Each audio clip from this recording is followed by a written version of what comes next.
And now, dog. You win.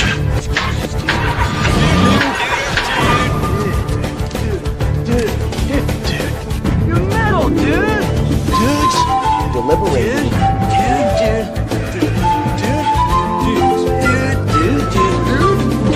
Deliberating. Deliberating dogfish. Deliberating dogfish. I'm the dude.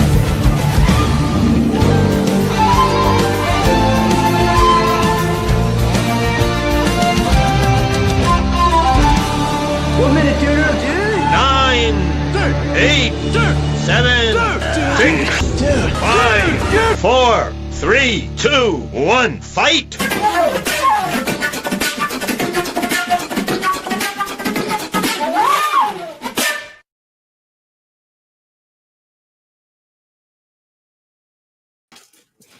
That's right. You know what I appreciate about that intro? Which part Like of I'll it? be sitting here with, the pre-show buzz, just chilling. And then all of a sudden, like Sean Connery's like, "You're the man, dude." And you look over and it's Sean Connery, like, "I am." That was only for us. That was only for us.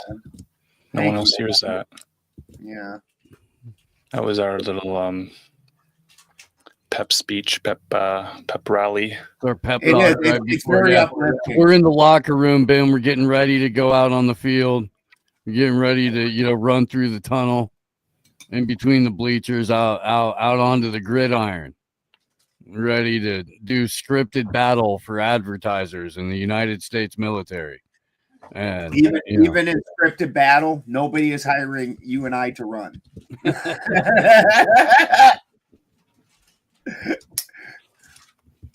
That would be the gimpiest football team of all time. way to step on the bit, fella. Way to step on the bit. Way to do that. On the bright side, Steve and I are ornery enough and hockey enough that they're gonna catch us, but we might elbow them or something. Yeah. No, once we get up there, we're gonna do some damage. Yeah. It take us a minute to get there, but when we get there, some shit's going down. Mm-hmm. Yeah. Indeed. Well, let me pull up comments for the screen there. Tony Coriolis. Evening, y'all. Thought a bit was something that went in a horse's mouth. It is. Okay. Yeah. It's also half a quarter. Half a quarter of... If a shave and a haircut is $2 $1? bits, then a bit has to be half a quarter. Yeah. Okay. All right. If you put in another bit, if it's 3 bits, do you get a handy? Depends on what saloon you're in. That's fair. Yeah, I would imagine. Yeah. Probably. I'm from South Dakota, so that was the actual. Weirdly enough, that was the Wild West. Mhm. Like everybody assumes it was California, but no. Like Deadwoods in South Dakota, all that shit's from the Midwest. Not that it should have been the Wild Midwest. Right. Like all the states Well, over they here. had to romanticize it. They couldn't call it the boring ass prairie. That's true. It is true. Though, that they couldn't call it cabin fever. Fuck, all that kind of shit. We can always rewrite the history to call it whatever we want. It was definitely it definitely was wild though. California and all them. No, we didn't get rain today. We've been getting piss hammered with rain for since September, which is crazy. My dad came, rented a backhoe, and wanted to run around and do a bunch of stuff, and it poured. He was butthurt. And we had told him, September is a good month. It don't rain in September. I've lived in California 10 years now or something, and it's never rained in September. Never rained in July. Never rained in August. And this year, piss hammered since September, all of October. It just stopped 3 days ago. And it says it's not supposed to rain for the forecast now. So, which is good because that early rain caught us with our panties down. And as far as wood, I got lucky and found some nice super dry madrone, and we were actually stacked up from last year some. But a lot of that, Brian and I cut some madrones that were basically dead and had them sitting out for a whole year, and they're still pink in the middle. They're still pink. They said they're going to cut the Farmer's Almanac after this year, Tony. The last year I bought the Farmer's Almanac, it said I was living in Reading, and it says it was supposed to be a wetter than normal June, and it did not rain once in June. And really hasn't ever rained in June where I live. So it was a dry June. Yeah. I think that was a character in Leave It to Beaver. Although it's rained a ton. Yeah, that's hilarious. It rained a ton every winter since I've been here for the most part.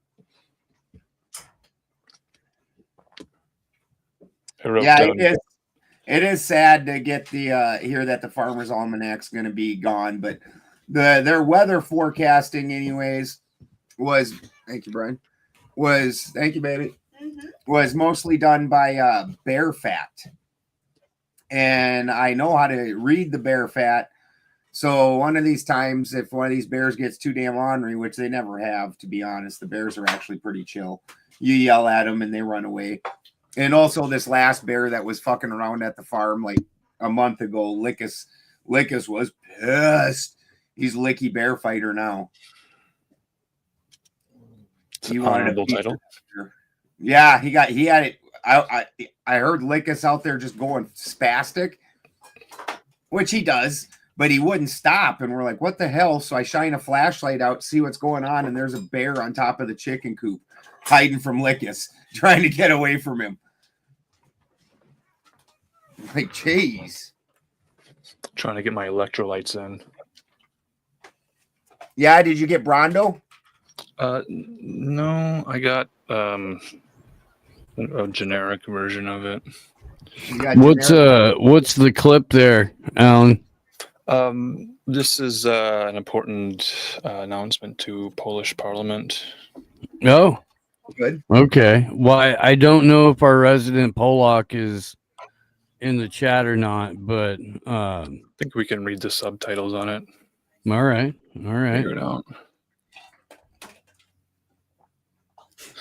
So this is a serious thing in the British Parliament.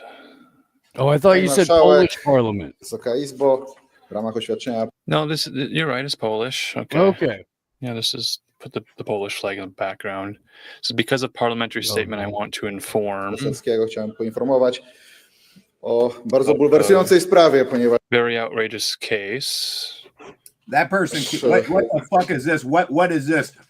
Be accused? I mean, I realize that that's supposed to be because, no, but for those who are only listening, to what is it? That's been in English. That is an English subtitle, and it says "be accused," and it should say "because." Well, might be French, like j'accuse, "accuse." Pardon my French, I don't speak it. Godzinę temu Rockstar Games zapowiedziało, że premiera gry. So this is an announcement of Rockstar Games. Premiera gry GTA 6 zostanie przesunięta za rok. No to jest. It's a huge scandal that the Rockstar Games release of Grand Theft Auto 6 has been pushed back another year. This is very important to the. Is that made in Poland? GTA 6 zostanie przesunięta za rok. No to jest ogromny skandal. Powiem szczerze, jeśli po czymś takim ludzie nie wyjdą na ulicę, to już nie wiem. If people don't enter the streets and riot, he doesn't know what's going on. Okay, was this some Alex Stein shit? Who is this guy? No, this is real. This is a real concerned Polish guy. And actually, that looks a lot like my friend in Berkeley that I was talking about earlier before we were live. Yeah, he's got a nice lapel pin there. It looks like a sword of some kind. Right. It is a nice suit. This is the It's Polish a nice sword toothpick. gag. Mhm. Yeah. That is a nice suit.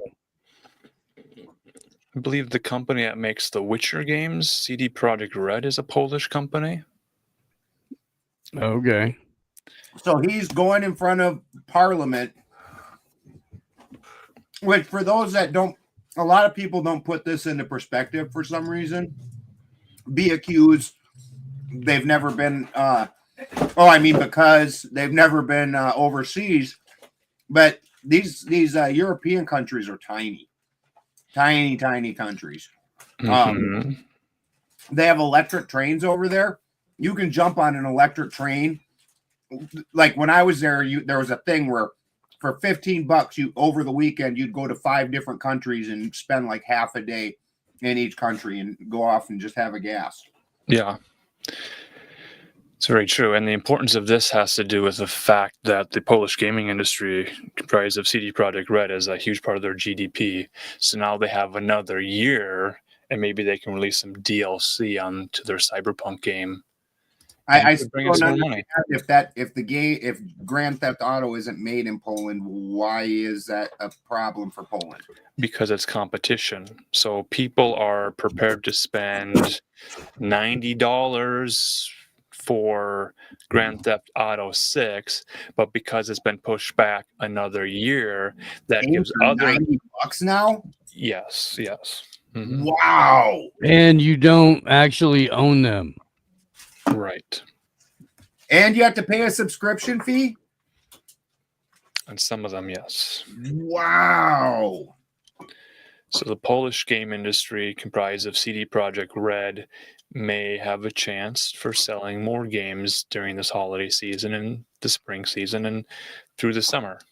So if it won't release until holidays 2026, then that means people are going to have to buy other games. So this could be good news for gamers. I heard some gamers talking about shit. And I heard there's a giant movement where they won't even play anything that's above PS4. That they won't play PS5 and PS6 games. That they went back to PS4, and that's where they're at. For the budget gamer, the PlayStation 4 is probably a great option. It wasn't a budget thing. It was something to do with that's before like the takeover of woke in the video game world, where things just went off the rails with it. Like they're just unhappy with the games.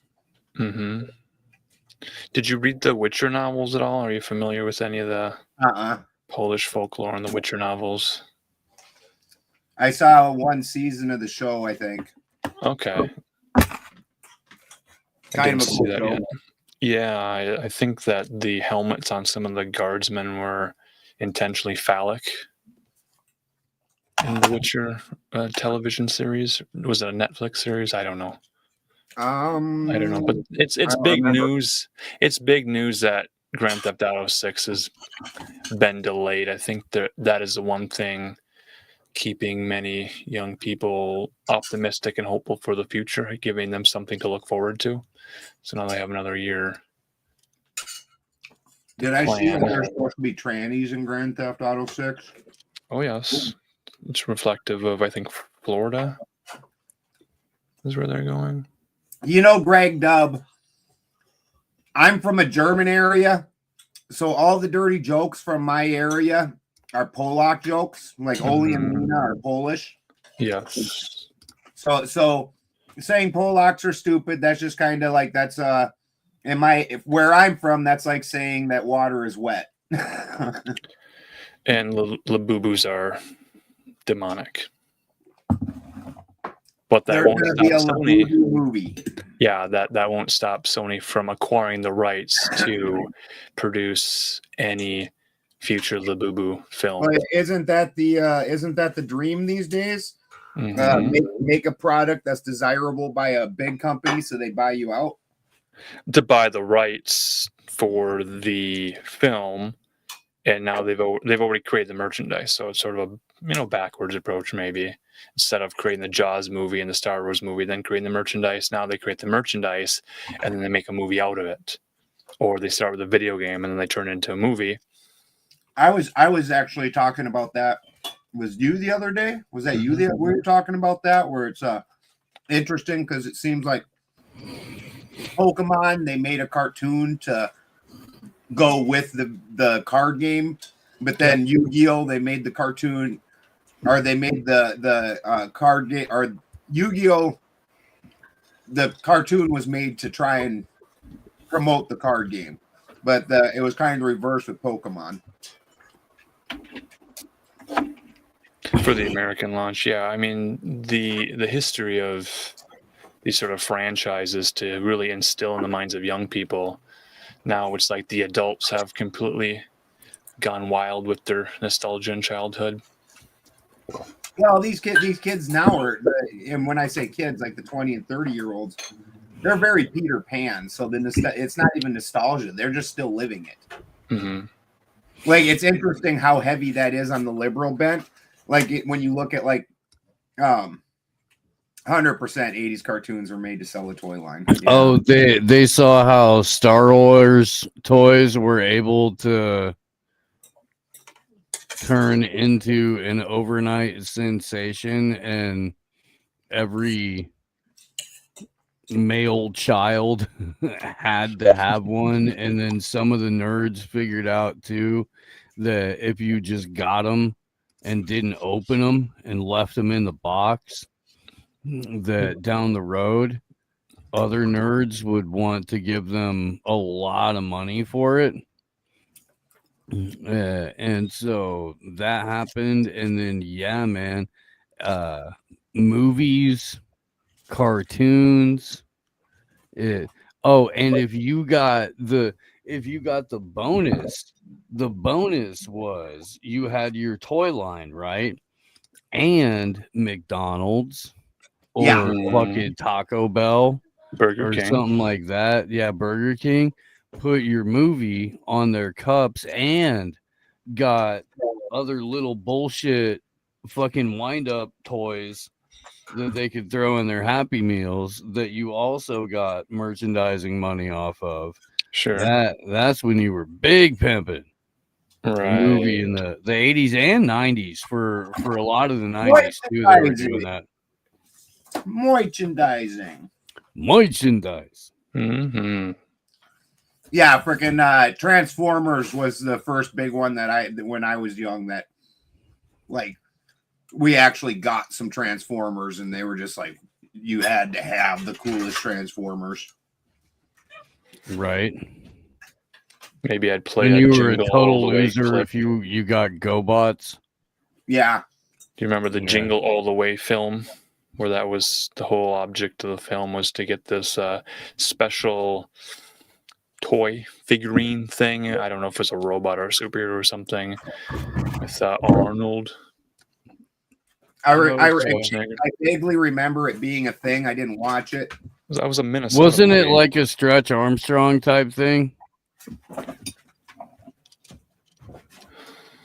can't remember. Right, it was a Minnesota movie. It was really kind of a precursor to like the Black Friday spasticness, where like, and back then everything, they didn't so mass produce everything. I mean, we had entered the era of mass production, but we had just entered it, so there were still things that were limited, and you had to have that for your kid for Christmas, and there was only going to be 3 of them in the entire state, so you had to like go fucking UFC fight 100 other parents at Walmart. It was the era that really started that kind of nonsense. He-Man was super bad. Like I've tried watching occasionally. I'll go back and look at things that I remember fondly, and like they're just so bad. Like I made Christy like 2 or 3 weeks ago watch Beastmaster, and that when I was a kid was like the best movie ever. And I had ferrets because of that movie, and we went back and watched it, and it was so bad. Yeah, no, and He-Man was definitely the people who wrote and drew He-Man and Thundercats spent a lot of time at Studio 54. Right. Yeah. My They were brother got dancing? all the Thundercats figures in package, including Castle Castle Grayskull. No, that was He-Man. He-Man is just a doddering prince, and he goes, he goes into the closet, right? But when he comes out of the closet, he has the power. He's fabulous. And he has a magic sword that he's out there just swinging around in his little loincloth with, his little super fussy floating ghost nanny. Yeah. Or ghost butler, I guess. Yeah. Manservant. There's a ghost butler in what series? He-Man. Beastmaster was gay Conan the Barbarian. Okay. That's okay. Okay. I haven't seen enough He-Man to know that. Hi, puppy. What are you doing? Bring up He definitely wasn't slide gay here. though. He definitely wasn't gay because one of the scenes in there is, and I totally forgot this because as a little kid, this wasn't like something that interested me. I'm like, dude's got like a tiger and a fucking eagle and ferrets, and then like, but he saves this chick and then just like walks over and he's just like, now you're mine, and just like, I mean, real aggressive, real rough, like, wow. Do you predict a resurgence in the sort of medieval era fantasy role playing, dressing up, LARPing? Yeah. Okay, dude. Okay, you're still just right in my face. There's like a whole new generation of kids that's back on like D&D and Magic the Gathering and stuff like that. And they go in parks, and rather than just sitting in their parents' basement and rolling dice, they get dressed up and they act this shit out. Like they do this whole LARPing thing. LARPing is the thing rather than just D&D. They go out and act that shit out. They go in the forest and swing pool noodles at each other and throw little baggies of potpourri all tied nicely with a bow at each other as different potions and things. Yeah. I've seen that. Yeah, we've actually seen it before. When Brian and I go over to Reading sometimes, like you're waiting on appointments. So what else do you do? So we go over to the dog park and sit there. And there was a giant group of kids LARPing, all dressed up as shit and having sword fights and shit. And I mean, they were into it. So I have another announcement. Actually, there was a series of leaks. We already knew that Sony Pictures, working with Nintendo on a Legend of Zelda movie. We already knew that was going to happen. And there have been leaks to different Instagram accounts and things from the set in New Zealand, and now they revealed the actors playing. Yeah, and Zelda's a girl. Well, let's Link is a girl. Or Link. No, Link not a girl. Okay, good. That's good. Zelda's not trans radical body positive. I'm gonna scroll up and reveal Zelda here. Okay, so far so white girl. Okay. All right. There we go. All right. Elf ears. Okay. Blue eyes, blonde haired. Like Timu Sydney Sweeney. No, different.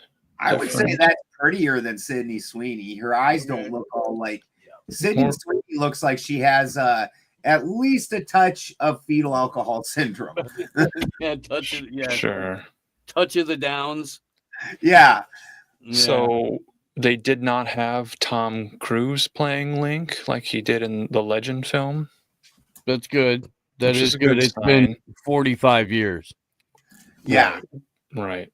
Not quite that long, but pretty close. Well, and although Tom Cruise is aging exactly like his character in Interview with the Vampire, Mhm. I don't know if you're gonna get him to just recapture the same energy as he had in Legend.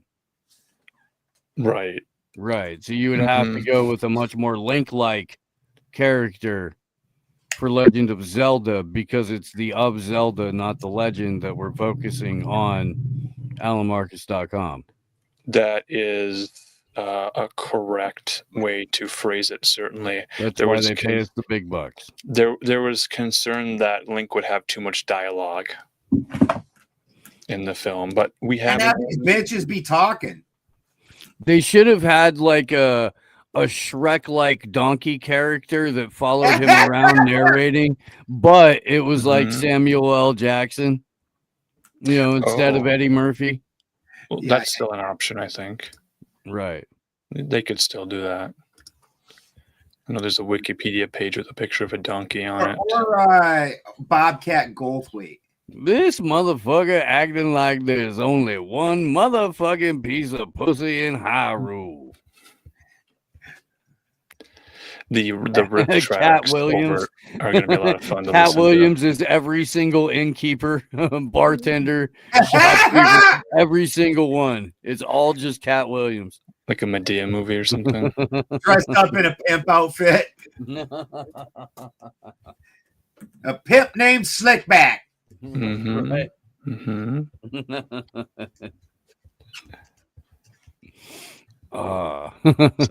So this will be kind of a fun thing. They're what? That mad that Zelda's a girl, Link's a boy. They're both white, and they're gonna... Look at you walking up into my store 3 minutes before closing time.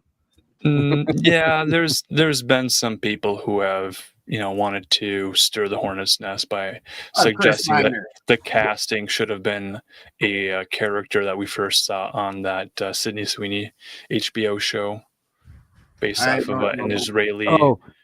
And he has to fucking Link has to fucking fight Andre 3000 for the Ocarina of Time, right? Because Andre 3000 is on some weird flute jazz shit now instead of hip hop. So and it's got to be like capoeira or something like that.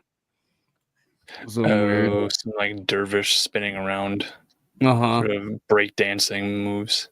Yeah, indeed. Well, they both are attractive people, and they're both the sex. The princess is an elf archer chick, though. Well, like they had to make her like a strong female. I thought he was saving her. Yeah, be a cleric, Steve. Then they can't have sex. But I thought the whole point was that he went to go save the princess, not that she was going to be Ranger Rick guiding him through the open fields of Hyrule. They have written timeline after timeline, and it is what it is. People really concern themselves with the story, but really it's a matter of whether or not anyone's. He looked like he just tried to suck a pecker that had not used Mando on its grundle. He's upset that Japanese company Nintendo cast a blonde-haired, blue-eyed youth. That is a fella that is on the receiving end of a surprise fisting. I think that would bring the opposite facial expression. Look at a surprise one. It's difficult. But wouldn't he be like? It's always a shock when it's a surprise, man. You might like it later, but in the moment, still a surprise. Is there any spread left on the tire down there? I mean, it's just a fucking mudslide at this point. Does the guy have to have a colostomy bag? Wait, okay. So were the blue ghost people on mushrooms in the forest, or were you on mushrooms in the forest with the blue ghost people, or were all of you on mushrooms in the forest? There's no punctuation or context, which does make it a typical Anna Maris post, but does not make it in any way, shape, or form very specific, detailed. Yeah. I'm glad you had fun though. It sounds like camping with the blue ghost people on mushrooms would be a downright jolly good time. Yeah. You would hope. Last time I went out in the forest with and did mushrooms, it wasn't a blue lady. It was some super gorgeous naked elf, like that Link chick, like the all right. Chick. She came up, went woo on the back of my or something like that on the back of my neck, and I turned and I looked at her and I thought, where'd that chick come from? I mean, if she's still tripping, then hopefully she's got a hella no contact and a hot tub. So did you bring the hot tub out into the forest, or did the blue ghost people provide you with one? Are you sure you weren't just sitting in a large bucket? You were on mushrooms. Have you seen the new Lampoon's Vacation? No. Sure you weren't just in a... Oh, God, it's hilarious. It's fucking hilarious. You sure you weren't just in a steaming cesspool? Might have just been watching Stranger Things 5, the first 5 minutes.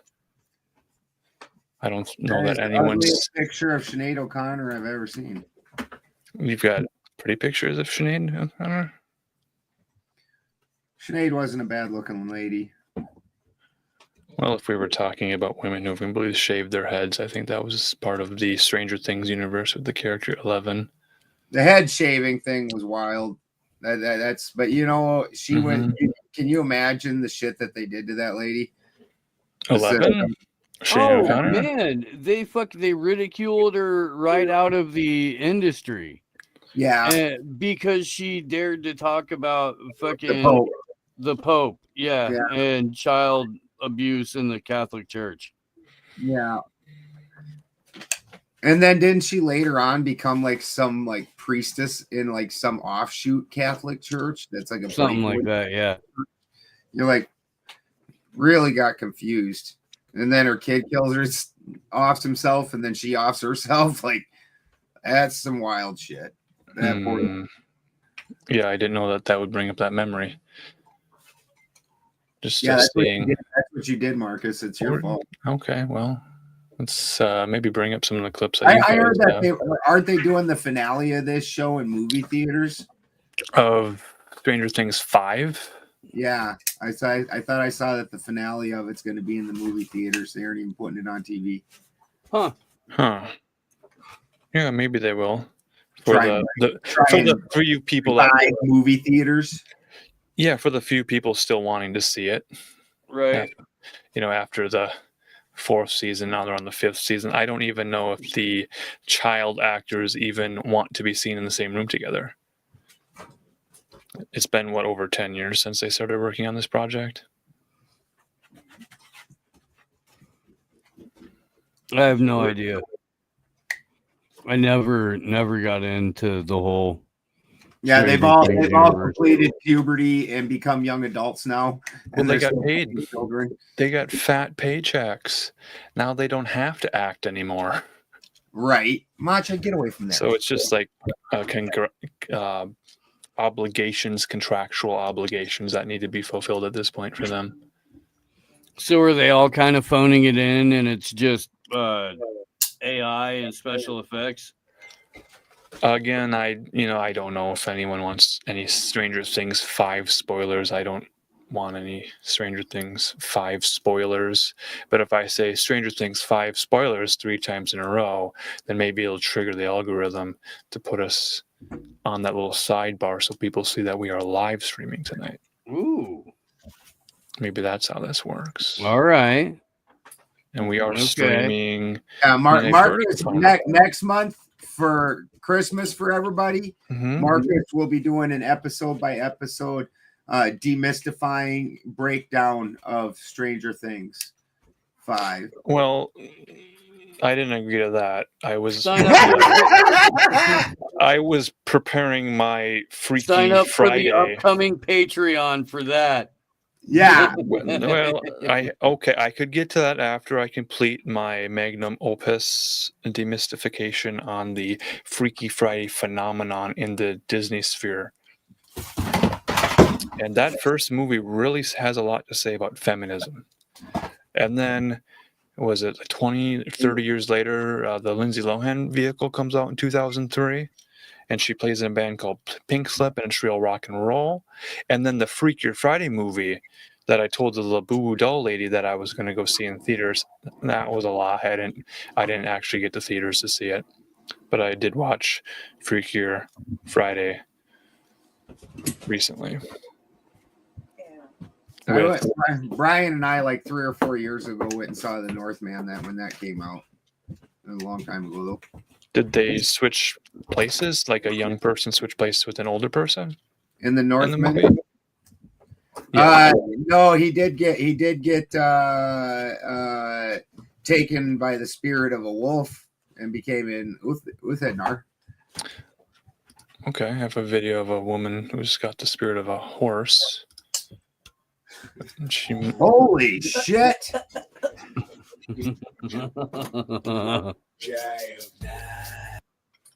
So can you tell if she has any cavities? Like, that is almost as wide as her sibling or friend's face. I like the girl in the back who keeps her mouth closed so you can see just how wide her mouth is when she opens it.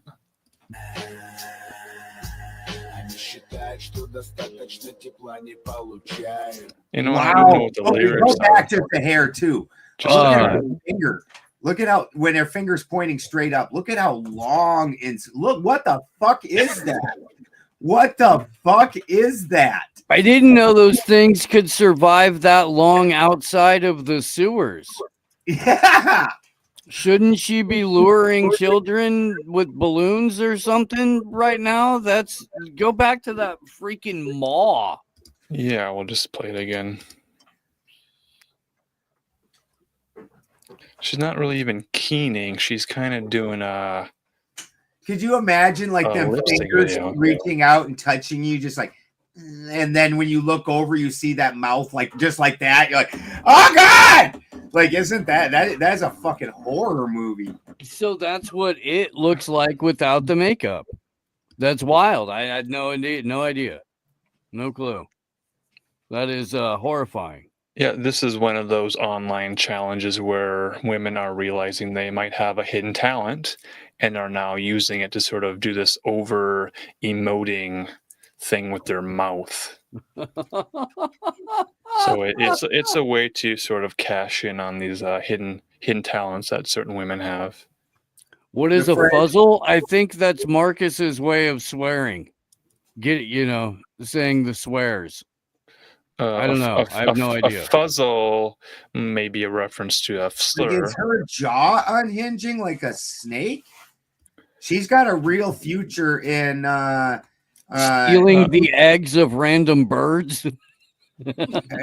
Yeah. Competitive with certain racial stereotypes.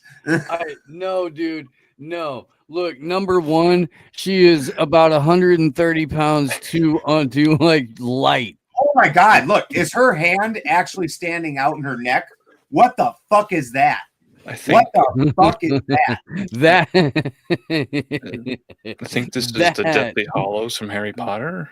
That is the demon that lives in her throat that provides her with extra amplification in case you happen to be walking your dog off a leash or you are playing loud hippity hop music in her neighborhood after 9 p.m. Sure. Yeah. Sure. That's it's like having a Marshall stack amplifier in your throat. Well, you just put it side by side And with back to an actual normal-looking white girl. Thank you. with the added elf ears, kind of. If we had, that is a banshee for sure. For sure. Super creepy, overly long fingers. Don't even know. That might have been a third hand with getting ready to come out of her throat like on fucking Alien and grab you or something like that. Right, and it was already holding a cell phone recording you.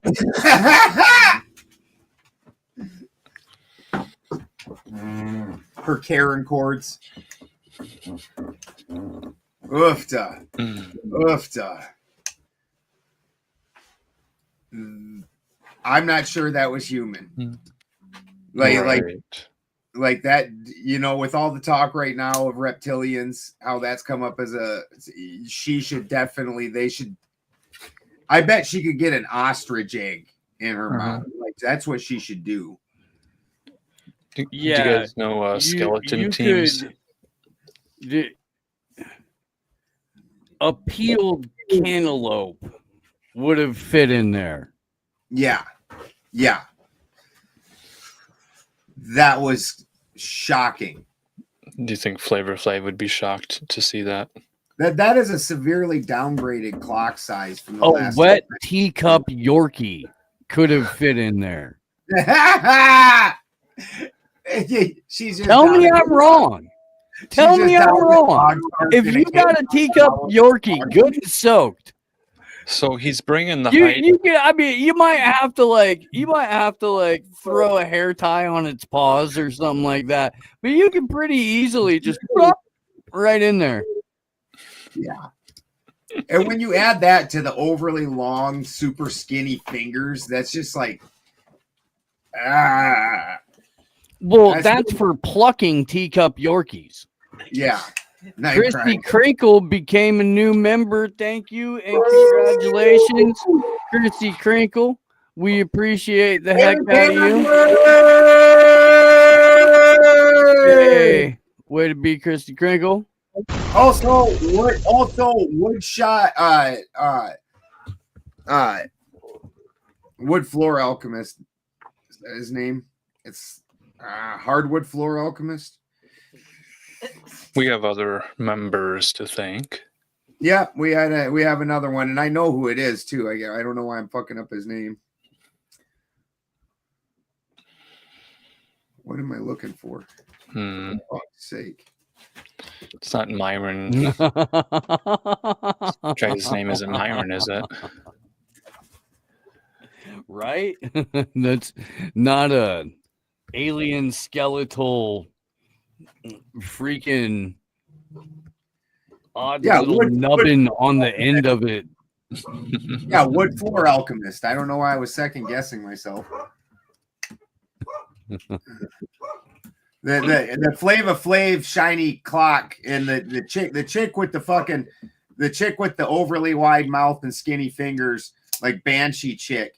She's got me feeling some kind of way, like I'm feeling self-conscious now. Like, why does that exist? It's a curious question. I don't know if we can show some F language on screen. That was an elongation filter. It's the same one I use for my dick pics. No, I think that's a real talent, and there are other videos like it. I just shared one from the clip collection. Hello, Nigel. What up, my Nigel? Nigel. I've watched you a few times. Yeah. My favorite part of the whole thing, though, is the chick just standing in the background, just like calm look on her face, just a slight smirk the whole time. Like Froggy Fresh's hype man. Do you guys know about Froggy Fresh? How fresh is he? They're a hip hop duo. And they have one of the most hilarious, totally unlicensed, totally playable on YouTube songs of all time. Well, we just got to make sure we talk over it just every now and then. Just It's gonna happen organically, Ben. I promise you that. I do. What do we have here? This is just a guy from the Minnesota State Fair walking around casually, letting everybody know his power level. All right. It's a very tall Never man. fuck with the fucked up fucker. Yeah, these are just people like who a are. Yeah, they're that one usually- looks like he just had that one made too. Like that doesn't look like it was purchased in a store. Like he Oh, that's really we bad saw it on screen. Facebook that and was like, oh, that perfectly describes me. Yeah. This is made for the Minnesota State Fair, proudly Heck yeah. walking around, and some guy just noticed a pattern there at the fair that people were just wearing all sorts of fun outfits. Ooh. I don't know if there's a dirty word hidden on this guy, his outfit, but Is it that it says Nika? Nica?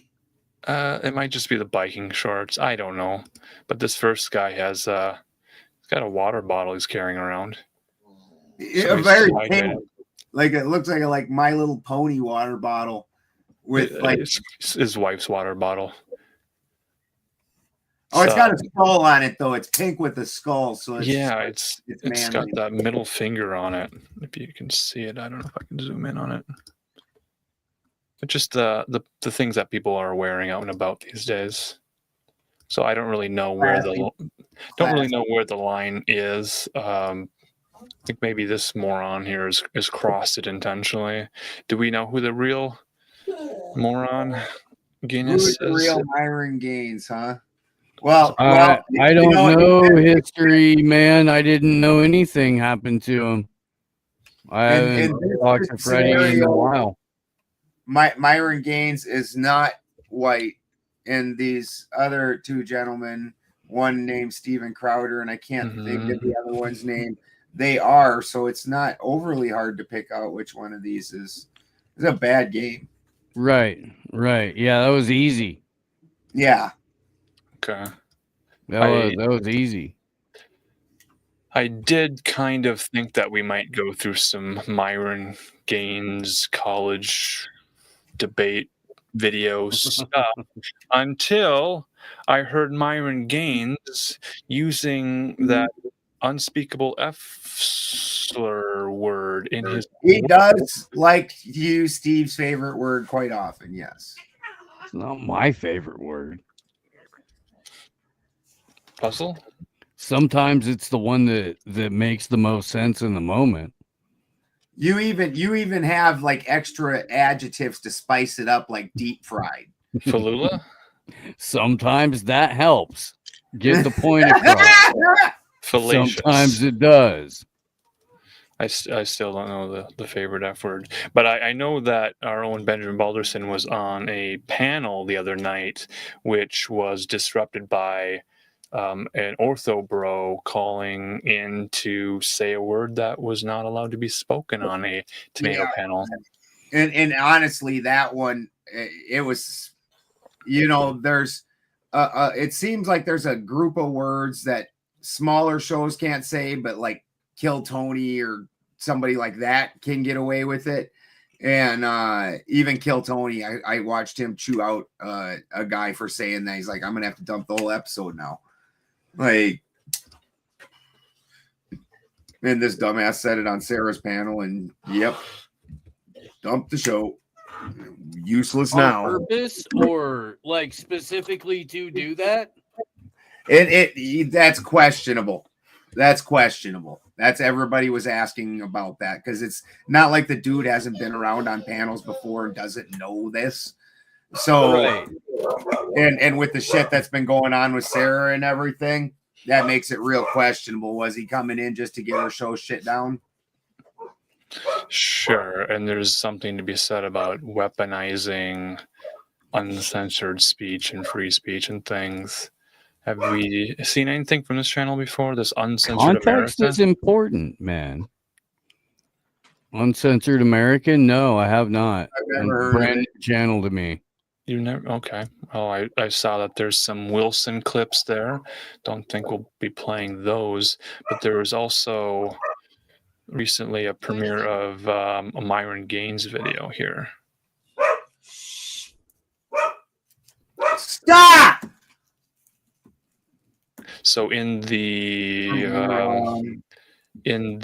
vacuum left by other people going to college campuses and debating people, this moron Guinness has joined in the fray. And there was a video yesterday at Ohio State University that went on for about 3.5 hours. I caught about 20 minutes of it and heard some F slurs and some interesting language from certain men on the stream. And then I didn't know if we could rebroadcast that or not with our own criticism over it. I'm not sure where he thinks he's going to fit in. I do realize that Charlie Kirk left a power vacuum, a very large one. He, since he was in college, had developed a relationship with college kids, and he had an overwhelming amount of power in that youth group. And I understand wanting to capture that. I get it. But you're an old kind of a dick. You know, not somebody like Charlie Kirk had a very youthfulness to him. Like, he didn't seem odd in a college setting. This guy looks completely off in a college. Like, you were up too late last night drinking and pimping and trying to screw 12 different chicks, and now you're going to go in here and tell girls that they're whores and all that kind of stuff. Sure. It's not. I don't see where he's ever going to gain traction. And Charlie Kirk was very approachable. So this is Sudanese American known as Amrao Fudl. I don't know if that's Fuddle.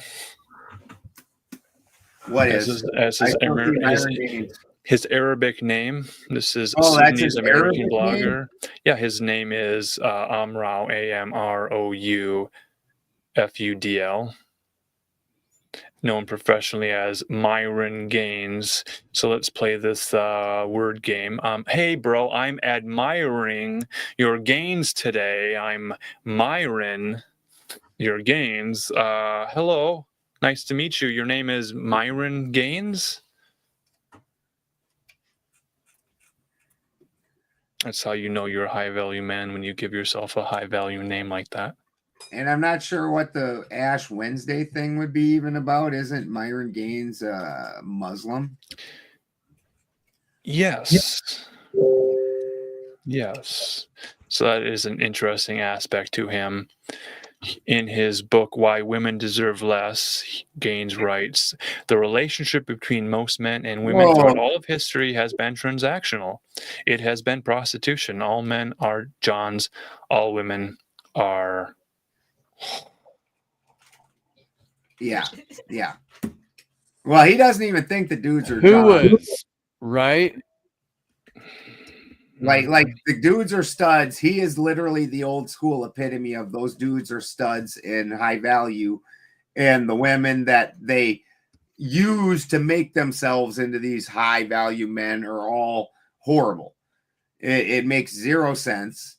The dude, he called and apparently snitched on somebody because they were in the country. Like, the dude's just a douchebag. And I think we probably should play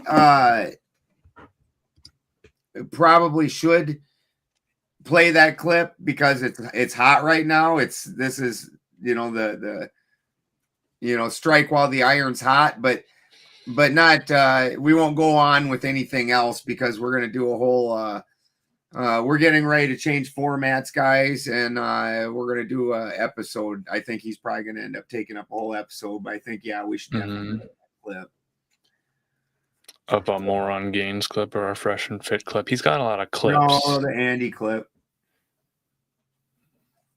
Little Orphan Andy. Do you want to play the one where Steve called in and talked to him? No, the one that Steve put in the thing. Okay, let me bring that up again. Is that the Andy Crash Out clip? Mhm. Yeah, Okay. he's a former federal agent. And the funny thing is, I actually have a message to Sarah after that whole incident went down with her, and I was telling her, I was like, in the occult world, there's a thing called a glamour, and Andrew Wilson has had this glamour about him of invincibility for quite a while. And when people have that and then somebody cracks it, it's amazing, because then they go from like superhero to fucking absolutely getting the brakes beat off them by everybody. You know, you see this in like even in like UFC or something like that, or boxing, where like somebody's basically undefeatable, and then once somebody defeats them, now everybody can beat them. They aren't even great. They drop clear down out of the top 10, the whole nine. So I knew this was coming, and I don't think this is the end of it. And they are trying to. Not even a little bit. Yeah, it is. Sharks are smelling blood in the water. Yeah, there is blood. Yeah, like full on heel turn and decline has yet to really get started. Yeah. This is just the initial cracks in the facade. All right. That is a lot of cups on both sides. They have a lot of using cups. Drinking to do. They're playing a drinking game there. Yeah, are you playing Pong and we just didn't know that about this? They may have. I haven't watched the entire thing. I've just seen some of these clips from Enemy Charlie over here in a very nice white, what do they call it? A sweater vest? Is that a cardigan? Yeah, maybe. Let's see what they have to say. I'll try to rephrase this. I'm going to reframe, and I'm just going to be totally honest with you. I will never be able to convince you of my worldview. You won't. I know.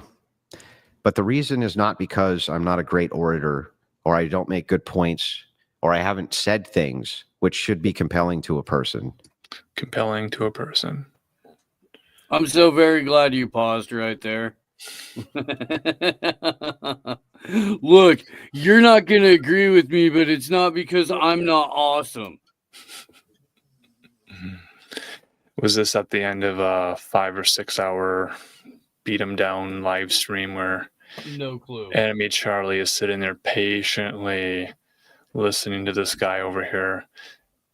Is it just because of the screen, or is that pen slightly floating above her hand? I think she's just resting it there in the hole in the notebook. Like you see where there's a hole for the punch.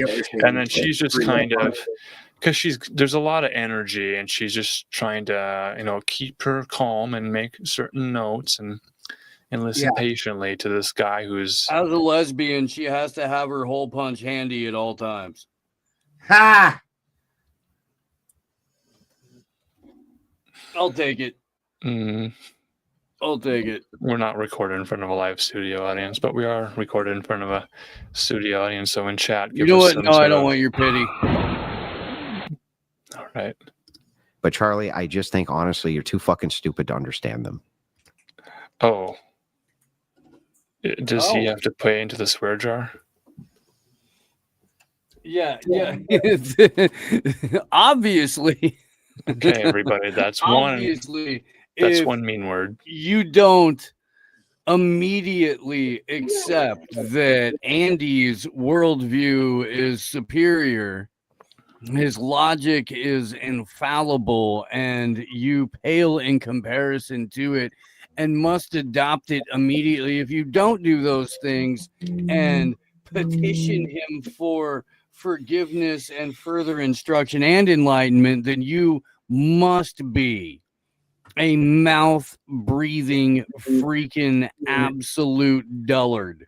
The biggest dummy on the freaking planet, dumber than a bag of hammers left out in the rain. I did write. Think your way out of wet cardboard.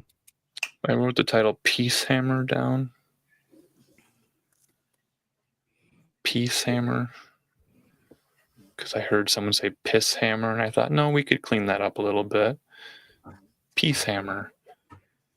Okay, is that the episode title tonight? It's on the board. All right. It's a good one. It is a good one. Mm-hmm. All right. We want to enforce some peace. Socialism says, as a pacifist, Andrew's very punchable. I don't think you would have problems with that. If you noticed, his forearms are approximately the exact same size as his wrist and look very doughy. Mm-hmm.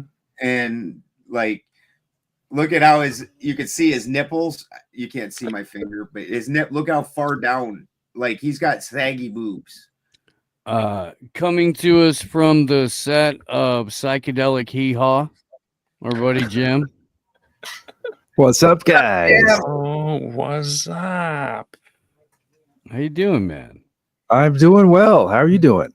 We're doing well. Good, doing good. About to dig into this. Might as well just run it all the way back. It's only 23 seconds in. All right. So is this a troll sighting outside of the basement? Yeah. Mm-hmm. The bright blue lights are just too much for one guy. Yeah, I think we're gonna have an extra long winter. He saw his shadow. Mm-hmm. Is that a jawline or is that just makeup? And the shadow stared back. Yeah. I think it might be stage makeup, but let's go back. I know we're gonna have to hear a bad word again. Let's hear what he's saying in his own words. Well, I'll try to rephrase this. I'm going to reframe, and I'm just going to be totally honest with you. I will never be able to convince you of my worldview. You won't. I know. But the reason is not because I'm not a great orator or I don't make good points or I haven't said things which should be compelling to a person. But Charlie, I just think, honestly, you're too fucking stupid to understand them. So, Andrew, can I sell you on my worldview? Yes. Pause it for a second. Love the guy in the middle. Yes, Andrew, your worldview is so intelligent. Only the most intelligent can understand it. It's definitely that she's too dumb. All I can see are the whites of the moderator's eyes, and this isn't a impartial moderator either. No, but he still somehow looks like he's being held hostage every time he's sitting in the middle of two of them. Does. That like, man, the things I do for millions and millions of dollars a year. Yeah, I don't know. Maybe we could put a tablecloth on the table next time. It's just so bright and white and reflective. You think one of them has to drink every time they go off the prompt? And that's why all the cups are there? Yeah, I thought they were playing beer pong at some point here. Right.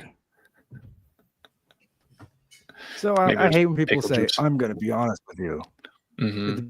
Saying something. It's like, well, right on. So you're lying. lying. You think they were lying? Right. Does that imply that you were lying the rest of the time? The other 5 hours were fibbers, little teeny fibs, manufactured oratory points that were just kind of coming out.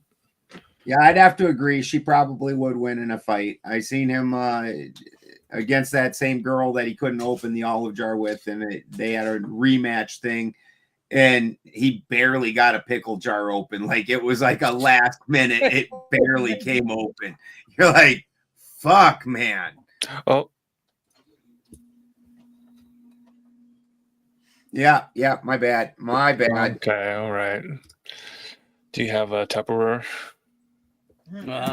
Because you're not going to the party with that kind of language. Yeah. All right. Okay. Let's my bad. Okay, let's get back to whatever. And it's just hard when you see somebody that lacking in manliness then portray himself as the picture of manliness in the patriarchy. Right, and you're like, right. Oh, that's nice. Okay, let's see what. Am the patriarchy. Could you help me open this This jar? Could you wipe the hand grease Honey, off? could you call a carpenter? Force doctrine.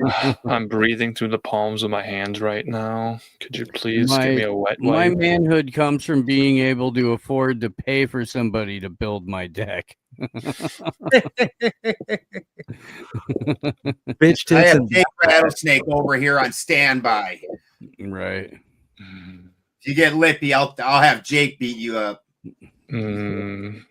Rattlesnake Jake will jujitsu you and grab your penis. Yeah. He's Australian. You don't even want to know what kind of moves he has. Right. Money moves. Learned that from Cardi B. Plus, he probably has a poisonous creature in every one of his pockets. He's just ready to throw it at you. Yeah. They are notorious for that, those Aussies. Yeah. Yeah. So we're all waiting to see what Charlie's going to say. Well, let's get it. The enemy, Charlie. Can I sell you on my worldview? Yes. Your wife has 3 baby daddies and has been married twice before. And you Under you lick sniz. under your religion. You lick sniz. Pause. You're a fucking diet. What is a sniz? It's 2025, and that's a 40-something-year-old man trying to use as an insult the phrase Christy Crinkle. You lick sniz. He's so proud of himself too. Okay, so it rhymes with jizz. And that's like a professional lesbian. That's not like a 23-year-old I drink myself gay at parties, girl. No, she's an actual lesbian. There's like 3 Z's in that word. He just I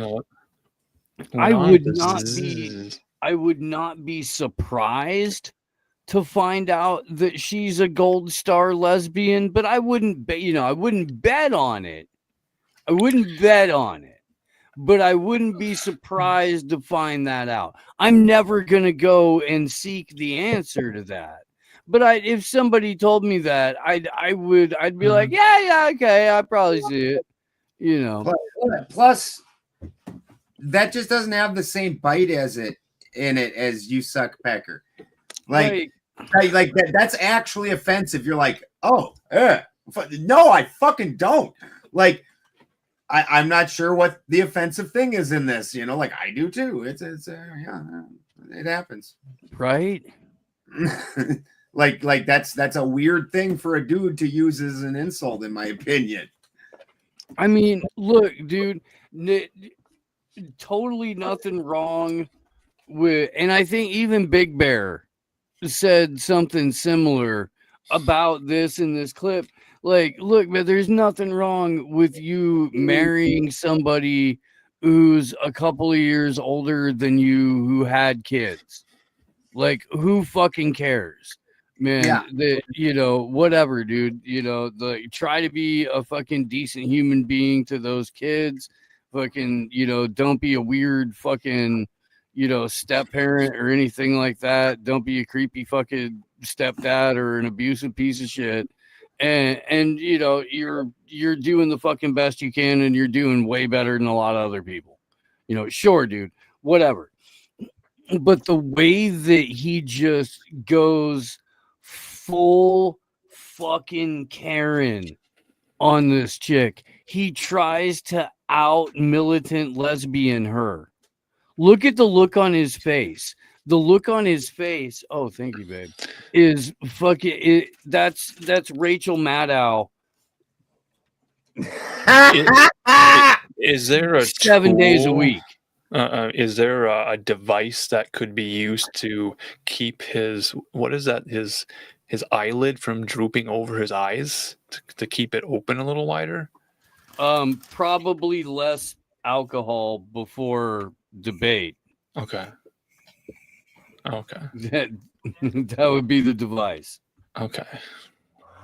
Yeah, after getting sloppy drunk and making a complete asshole out of himself with Sarah Tomato and basically showing the world what a shitbag he is. I imagine.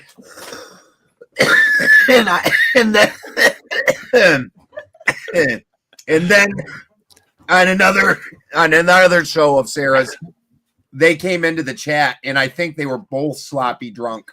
Yeah. And fucking made complete dipshits out of themselves.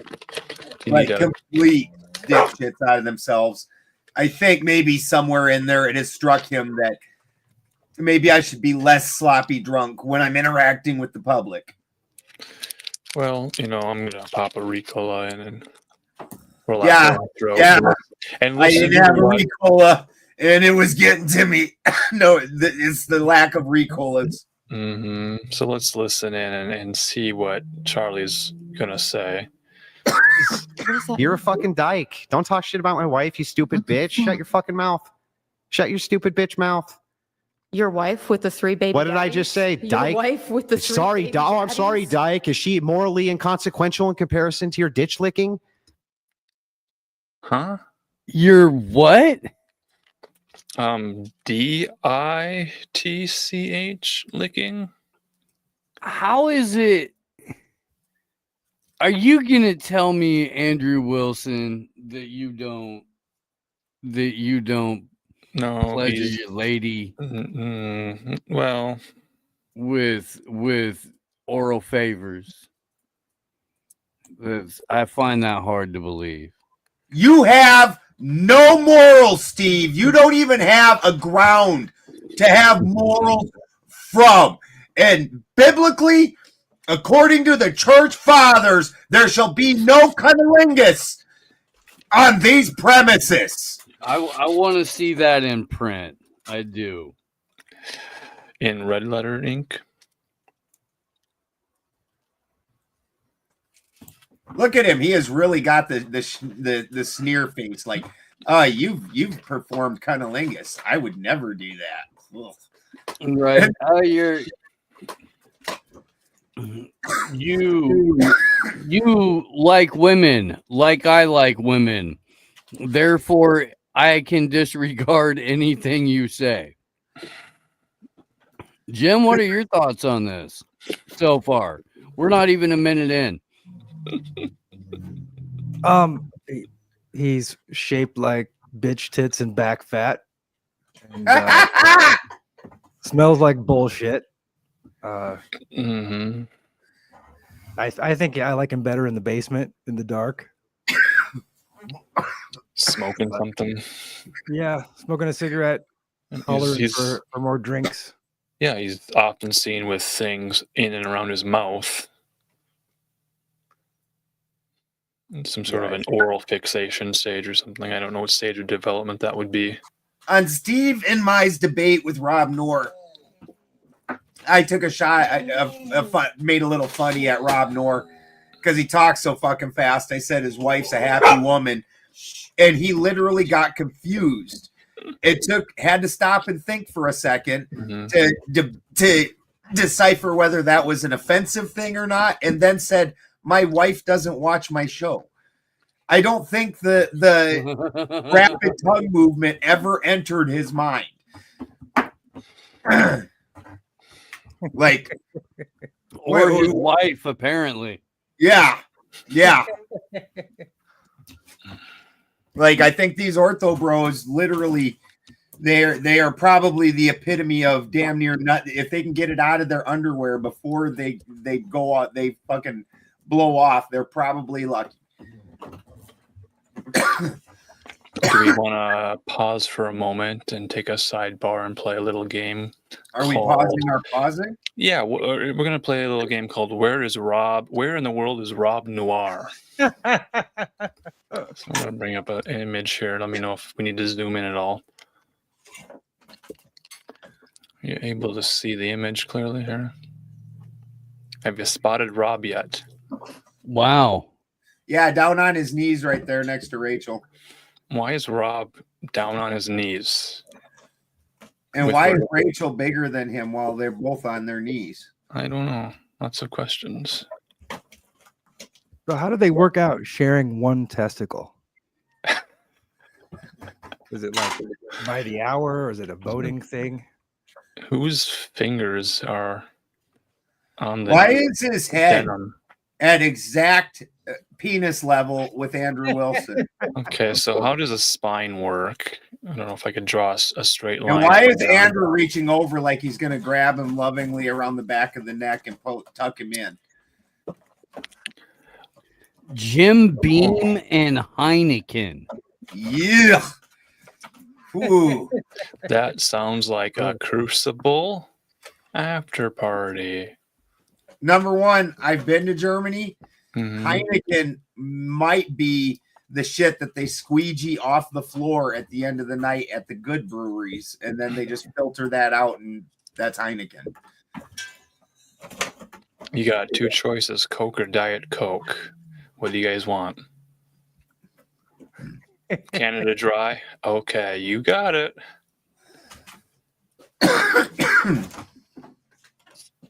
So let's return to the whatever studio. There are. Wait, go back to that one more time, real quick. Okay. Okay. Count the females. We got 1, 2, 3, counting Rachel. 4. Mm-hmm. Oh, that's actually another Maybe 5 speaker. in the back. Maybe there's a 5th in the back there. Hold on, though. Let's put this in realism. That guy's a speaker. He's not an audience member. Right. Rachel is a speaker, not an audience member. So far in the wild, we have seen one girl. No. Okay. So we've seen, straight back from the speaker that has his arm around the actual female, there is another female. Right? Yeah. Yeah, correct. So we don't know anything about her. That's questionable. Let's blow that up. Let enhance. No, I think the image just gets worse the more we look at it. It does get bad. We've got one in a questionable. Well, I thought we had 2 in a questionable. Go back to the left, please. Okay, I see one. This is like, well, where's Waldo? Mm-hmm. This is very compelling radio content. We're looking at it's a little more left. A little more left. So we're not playing Where's Rob. We're playing Where's White Bitch. I thought Rob was the white bitch. Well, I don't know enough about. Look, there's one up there with glasses. You can only see half her face. I'm pretty sure that's a girl. They snuck Rachel Maddow into the show. Yeah. It looks like right over Andrew's shoulder, left shoulder is a female too. Next to the dude with backwards hat. Mm-hmm. Okay. These are some decidedly unattractive women. This is a victory celebration in honor of the man who just won a decisive victory against an enemy named Charlie, and we haven't even heard everything she's had to say yet. So let's not count our chickens before they. What is that expression? Chickens before they hatch. Okay. Here we go again. Shut your stupid bitch mouth. Your wife, 3 baby. What did I just say? Your Dyke? wife with the 3 Sorry, baby I'm sorry, daddies? Dyke. Is she morally inconsequential in comparison to your ditch licking? Do the men that you Do the women you try show to? your hatred? Do the women that you try convince them to? that they shouldn't? You know, like, Charlie, did I pursue bring women? Do they know Charlie? that Did your I bring wife your is 5 family? years older? Did I bring any of your You call family me into fucking anything? Stupid. Did I You say call anything me about fucking your stupid. family being stupid, Charlie? You could. It's You could because go I'm for it. better than you, Charlie. No, it's because you're embarrassed, and you know the that you try to sell people on Okay. are bullshit because Let's you go are not through a it. traditional man. Chuck, let's go through it. You are not a traditional. Let's go through it, Chuck. Tell me what I'm doing, which is immoral. I'll So isn't Chuck the character from Peanuts? Yes. Yeah. That's what What? Did he Lucy, mean? right? Yeah. Did he mean to say peppermint patty?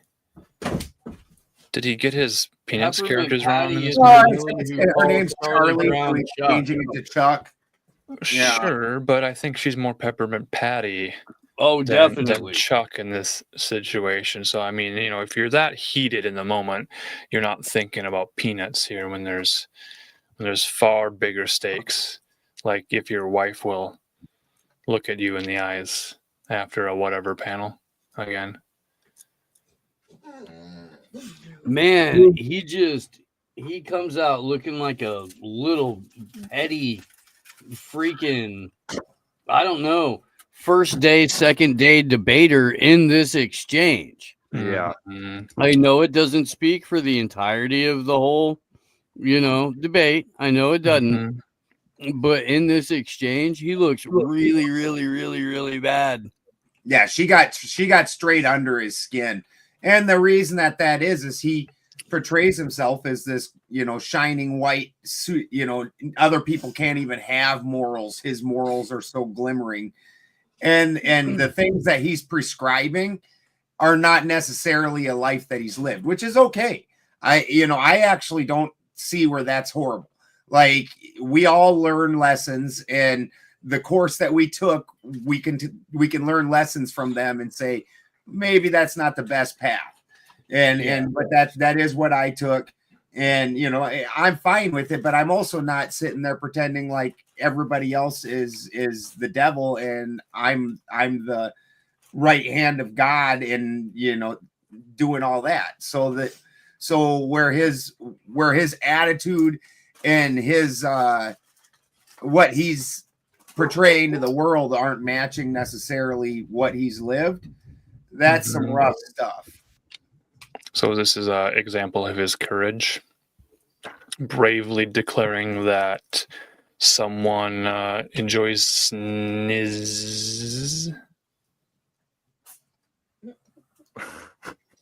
So silence all critics because they've only watched a 90-second clip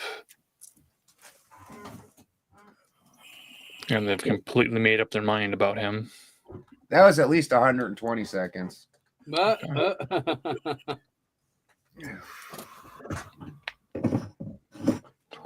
So in the clickbait rage war build up situation, Enemy Charlie posted that clip that we just saw to her TikTok where it was reported for, I don't know, naughty words and violence and offensive words and things. And it was taken down from her own TikTok page, but was downloaded and reshared to TikTok cringe on Reddit and all over X.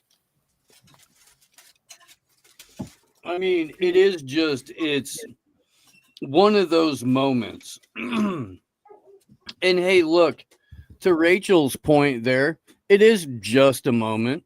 Ooh.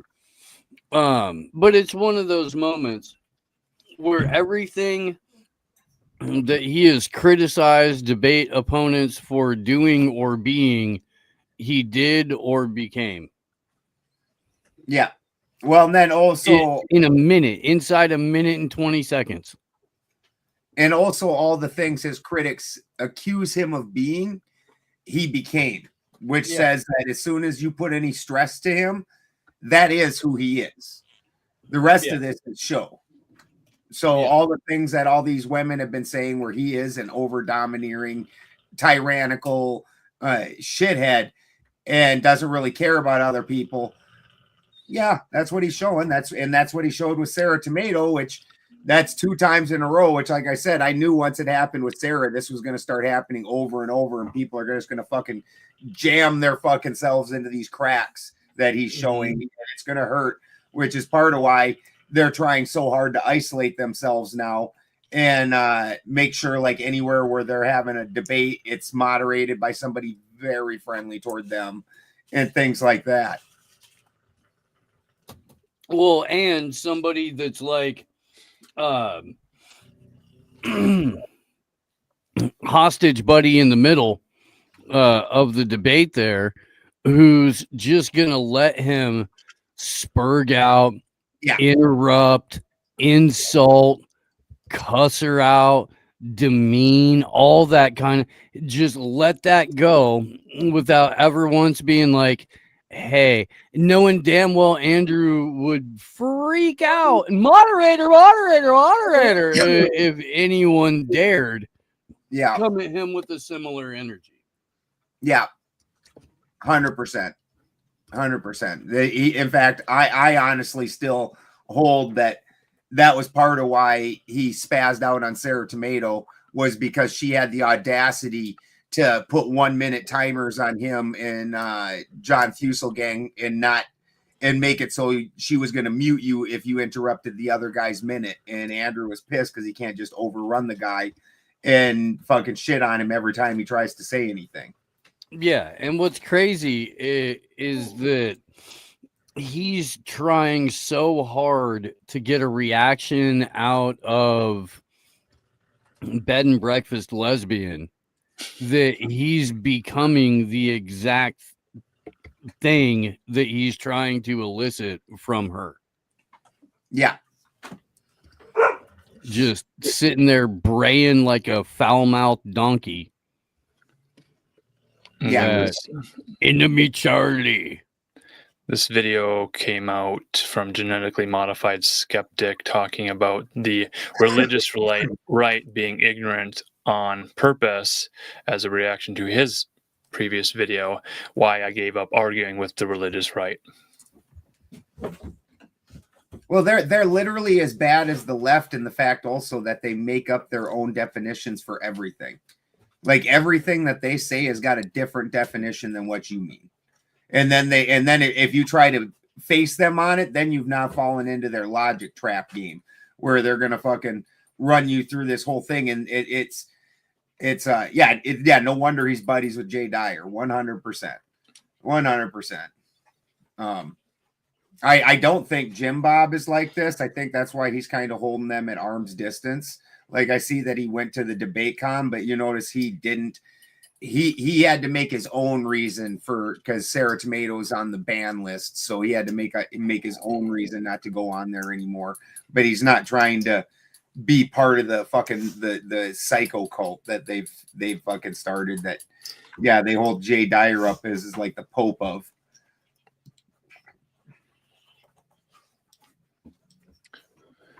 So people have had their encounters with the ortho bros and realizing that they're not great debate sparring partners. They don't play in good faith or bad faith. They declare that it's their faith and you're wrong all the time. And all the words that they like to use, there's a whole list of like penalty words because we've heard them too many times. It's just say the same thing over and over and over again, and those who repeat it understand it and are allowed to continue on their Discord servers privately. And that kind of came to head this past weekend with the Modern Day Debate Con 6.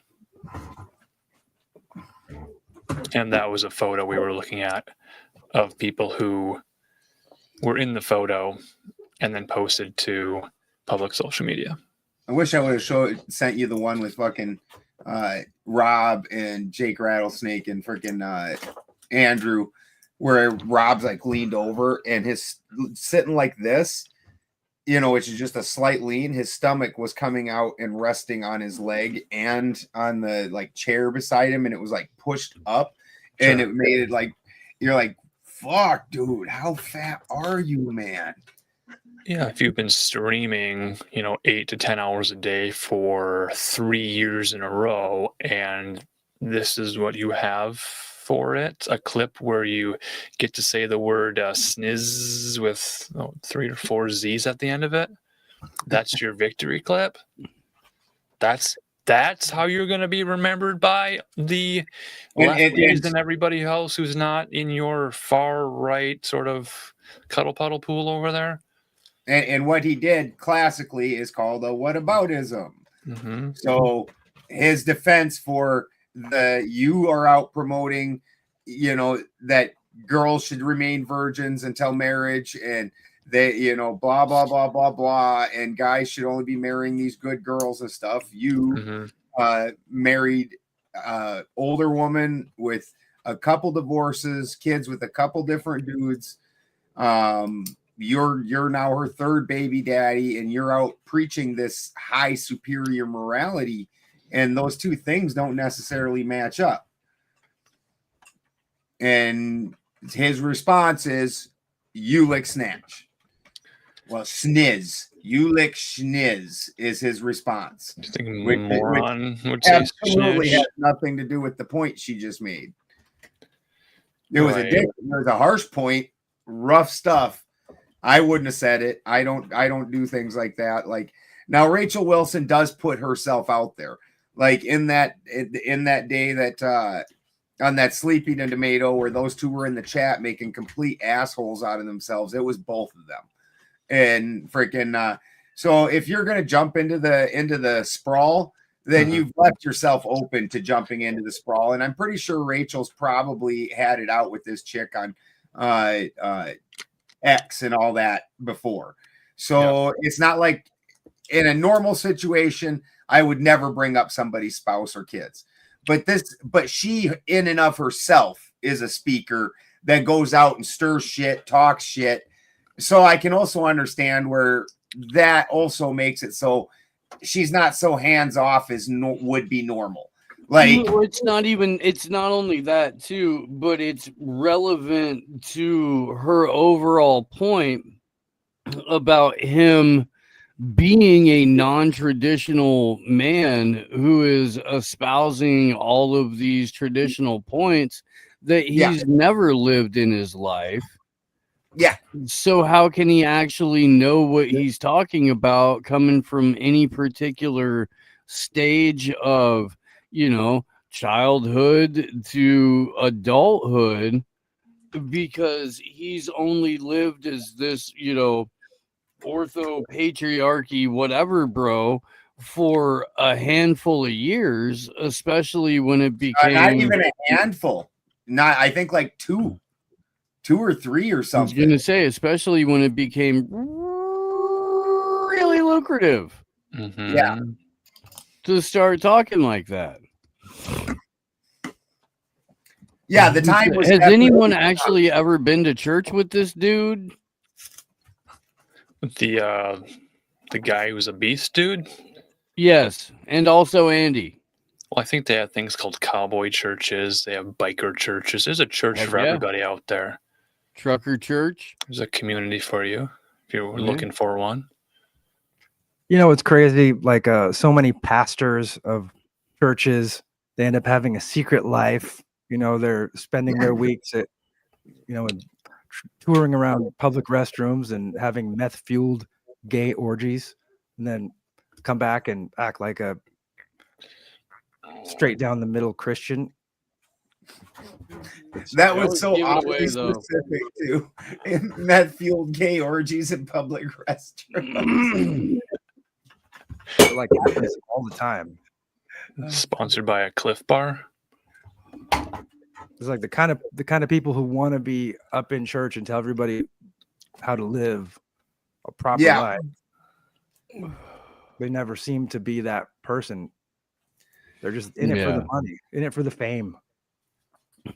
And that's like, I mean, look, when I was doing the Minnesota Renaissance Festival, the t-shirts that you would see there and at the state fair, I feel like they were a little bit more clever. But that was all the 30 different words on a black t-shirt era. Sure. Yeah, like I said, that really does look like it's something he made at home. Like the font is weird, the saying isn't good. You're like, it's not clever, it's not funny, it's just kind of fucking. Yeah, but you used to see that shit all over Facebook in the, as a ad in your just scrolling. Like the You'd watch see this. terrible T-shirts like that. Harlan Williams wearing a Count Chocula shirt over here looks pretty good. Harlan. Dude, Harlan Williams is fucking Harlan hilarious. Highway Podcast. How does he say it? He's got commitment, is why he's so hilarious. Like that guy commits to shit like nobody. He really does. Like he's got like Andy Kaufman level commitment to a joke. What was that charity Oh, that he ran? yeah, I don't say the name of the charity. Shit. Cinnamon Angels. Oh my god. Oh my god. That was so fucking funny. The way he had fucking Bobby Lee, and he's just like, Bobby Lee starts laughing, and he gets offended by his. Hold on, wait. Is that a real? Somebody look that up. Is that a real thing? I'm sorry. I didn't mean to do that. Like, oh fuck. Cinnamon angel wings fly away. You're just like, what the Okay. I'm a Dead Kennedys fan now. You've convinced me. Who had this clip about standing down? That was mine. This is great. Is there audio on it to listen to? I don't think so. All right, let's take a peek. Gas station security camera. Okay. This guy here has got some quick, like, situational awareness, folks. Mm-hmm. Look at this, Steve. So a white van, unmarked, drives up to a guy who's pumping gas, petrol, fuel into a white vehicle with is that a moonroof? Sunroof? Sunroof, I would say, yeah. All right. So the vehicle pulls up. Let's pull it back. Standing 10 toes down. The van pulls up. The doors open and the side door opens. 1, 2, 3 guys are out of it. And the petrol is now going into their eyes. And they're trying to get back in. And they're driving away. Fuck it. And do you think he paid for that fuel that he dispersed? Oh, yeah. I'm sure that was on his card or whatever. But that is amazing situational awareness. There was that is the cheapest gas he's ever bought in his entire life. Oh. Yeah. Yeah. Everybody loves a good gasoline fight. Look at this. Door opens, guy pops out, fucking whoop. There you go, buddy. He doesn't even make it around the corner of that car. Like, and he has already hosed everybody. Like, this guy is like Jason Bourne with a fucking gas. I know that we can slow it down and really get into it. So he's just minding his own business here. Is this AI? No. What do you want, dog? This is LA. The physics of that fuel from that nozzle is far too realistic. I've never got a string that far with mine. Well, you should go to the doctor and get that checked. Right? Mm-hmm. Probably some exercises you can do. Have you ever considered sunning your butthole? Get a little direct beam of nature. Oof. Right in there. And I don't right even on the starfish and the taint. I don't even see petrol going on his vehicle. It didn't really even splash off of his windshield. It's got you saw it splash off there. Right, but he was aiming directly at them. Oh, yeah. Leaving as they're still trying to get into it. So I think you'll find that when you have a healthy spray, you can also control it very well. Right. Yeah. So he got at a good finger amount in the butt. The vehicle. Finger in the butt. Jim's gonna get a finger in the butt. You got to work out those kegels. Prostate. Gotta get that prostate cleared. Do Sweep the leg. Do we have any pills or tinctures or anything to fix that issue? No, just a finger in the butt. Okay. You'd be surprised. Feel like a bar fight next. This one looks a little bit longer from body camera footage. Just who brought this clip up tonight? Oh, this is wild. Set it The up. best would have been if he was a brazen fucker that was sitting there smoking while he was pumping his gas and flicked his cigarette at him also. Right. Ooh. Maybe they had one in the ashtray. Still lit. Nobody wants to be coated in gas. That is just lunar boofing. You guys are wild. So it looks like we're in a neighborhood here where they have 3 or 4 car garages.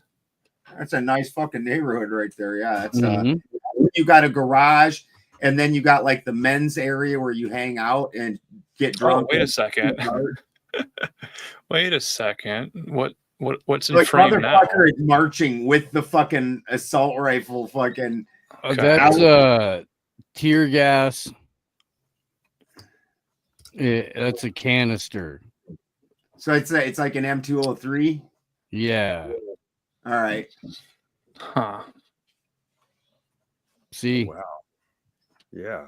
There's 4 oinks in the pen.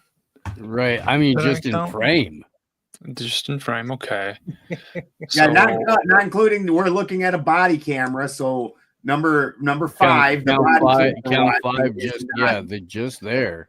Some of our listeners are not a fan of this type of content. So for the next maybe 5 minutes, just be aware that this is the type of content. Little silver shield. Yep. We have 5 greasy pigs. Ha ha ha. Is there audio we want to be hearing? 6 greasy pigs. No, we're talking over it. It's marching down a sidewalk. It looks like a canine unit's in tow.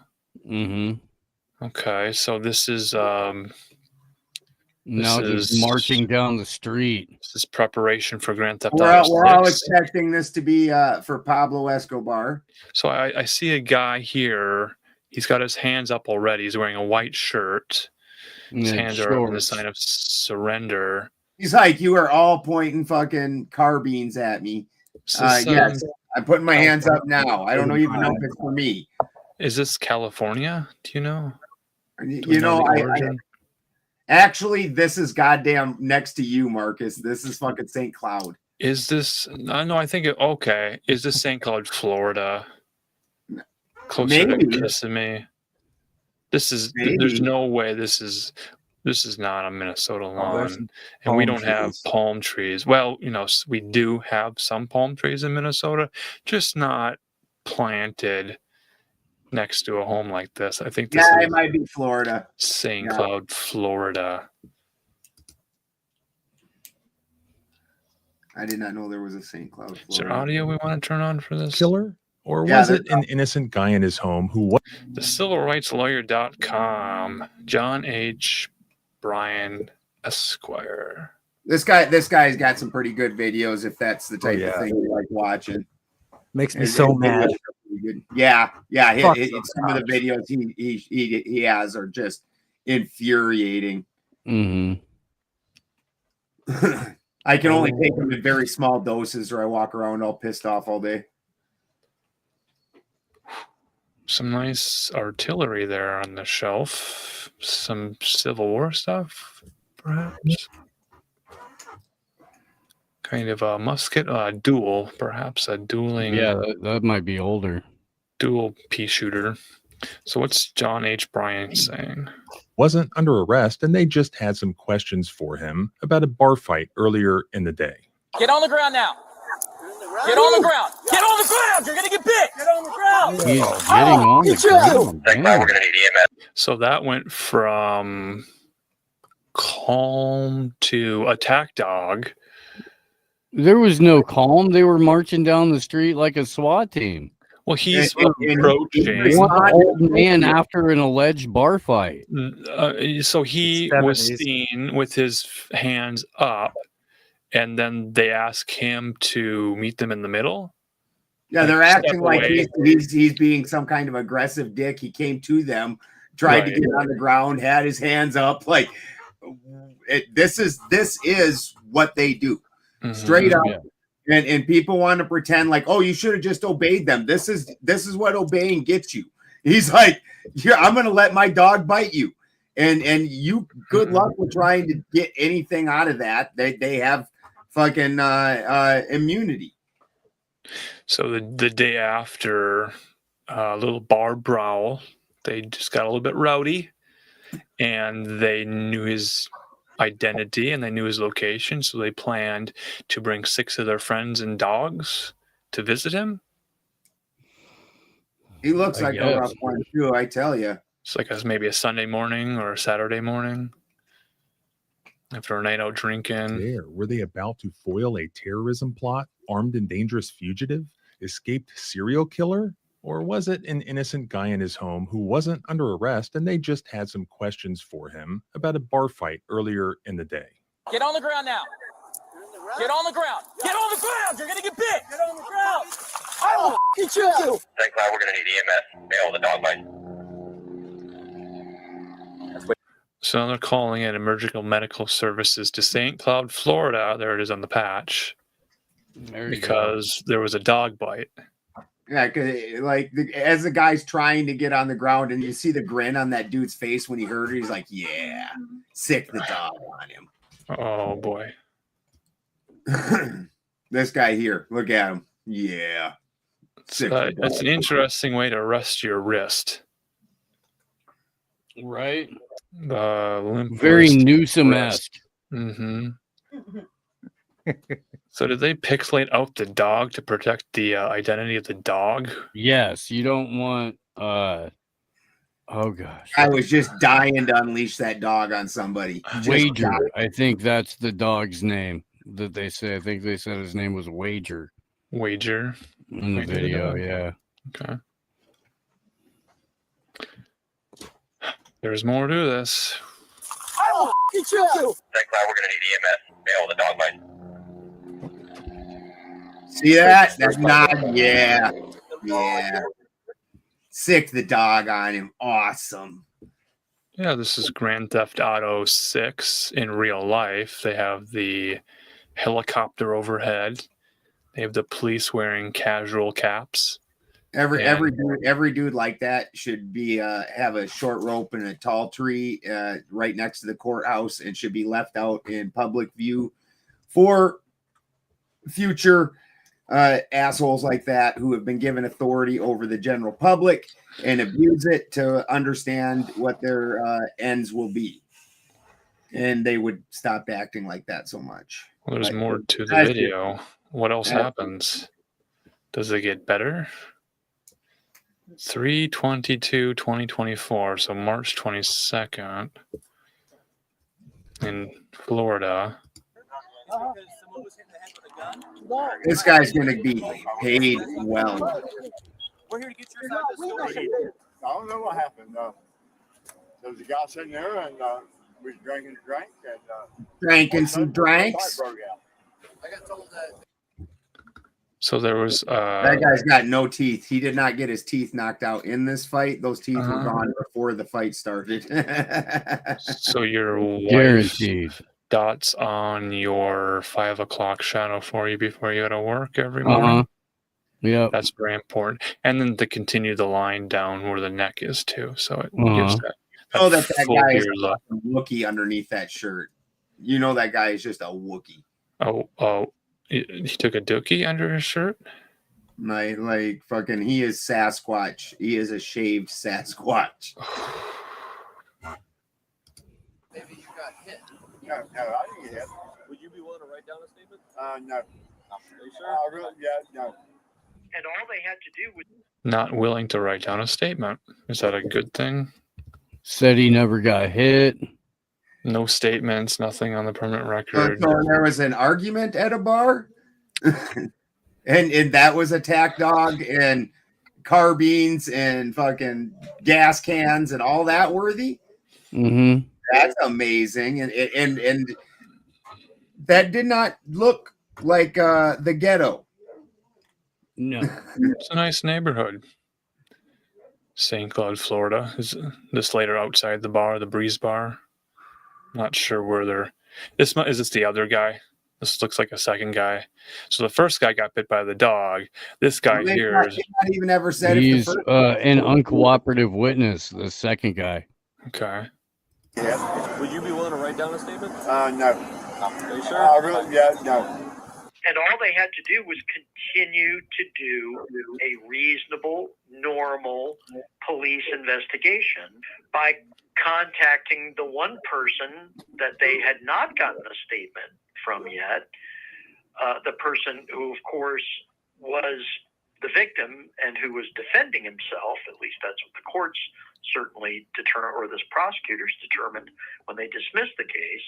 And that was get a statement from Mr. Martinez and then decide if you had enough information to get a judge to issue a warrant. Instead, they got out all the toys that apparently had been sitting in the barracks, in the St. Cloud Police Department back room, unused, and they got all of their toys out and decided they were going to do a SWAT assault on a residential lakeside home. When you look at the video, you can see what kind of neighborhood this is. This is a beautiful lakeside home. These are upper class folks doing very well. Look, retiring. His lawn has been edged. Oh, and look at that sidewalk.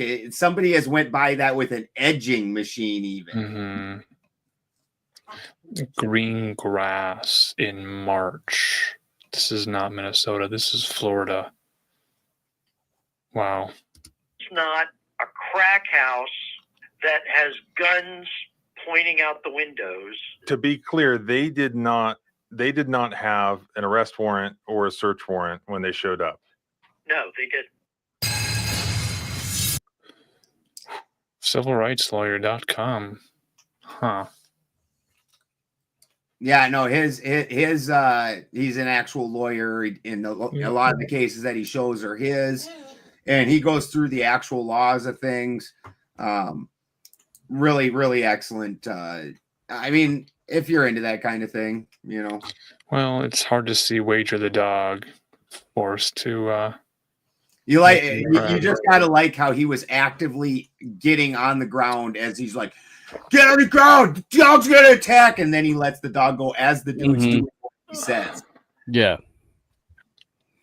What do you guys think of body cam footage? Is this a great genre of video on YouTube now? Like police body cam? Look, it is endlessly either entertaining or infuriating. Yeah. I'm not gonna act like I don't watch it or haven't watched it. You know what I mean? Well, and the thing that needs to happen, though, is qualified immunity needs to be removed for this to really be something that anybody gives a shit about. Yeah. If you could sue the fuck out of this dude that let that dog loose on a dude that was actively doing what he was told by you, if you could sue the shit out of that dude, they would quit doing crazy shit like that. But this is the thing that I always used to point. I like how when I was trying to talk to people on the left during the whole early part of lockdown and the whole like early, jib jab rollout was, look, man, I know you guys don't want qualified immunity for cops, and I agree with you 100% on that. I think that's a very, very good idea. I think that's the right position to have. Why do you want, or why do you support qualified immunity for the manufacturers of these products, which hurt people? Why is that okay? They're like, huh? Wait, no, I mean, but saving they would just kind of sputter out random well, I mean, talking points. It's kind of a bad comparison, though, Steve. Like, you're taking an inanimate object that somebody used improperly and saying we can sue you, as opposed to saying this guy actively chose to go hurt somebody and we can sue him. Well, you can also show data to where those companies knew they were hurting people and still put the product out, put it fully knowing that it was going to cause all kinds of harm.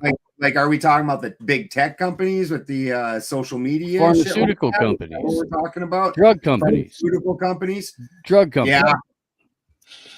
That's what I was specifically talking about at the time.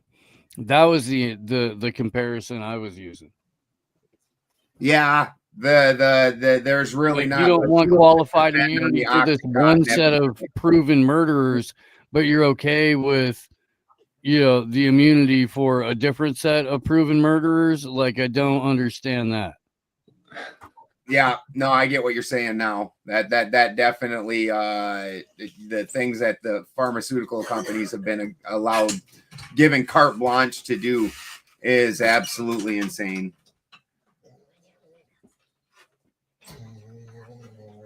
Yeah, I'm not that fond of that one though.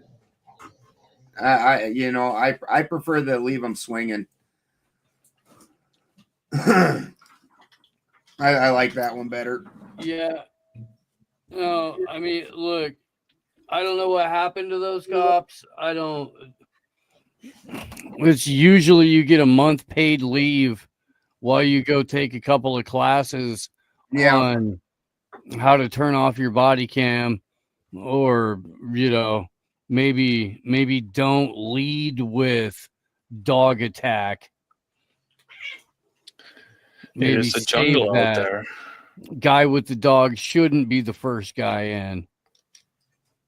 And none of this is to going toward, they had no arrest warrant, no search warrant. They had no right to do that to him.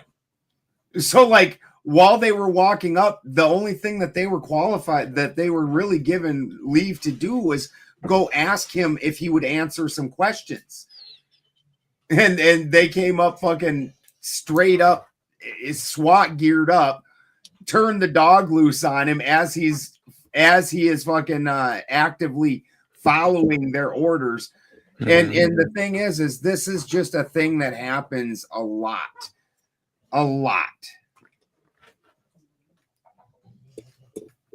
Too often.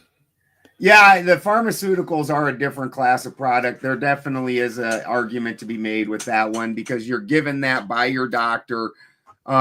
This is something that's really pushed on us.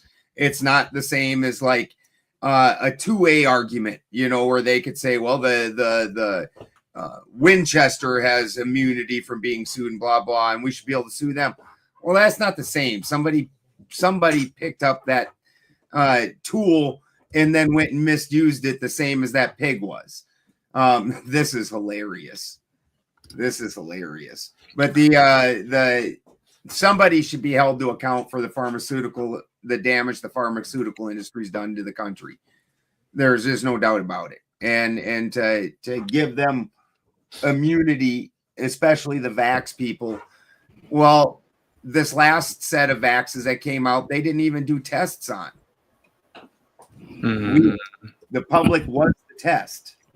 Is that superhero John Lovitz, or like nightmare version Norm Macdonald?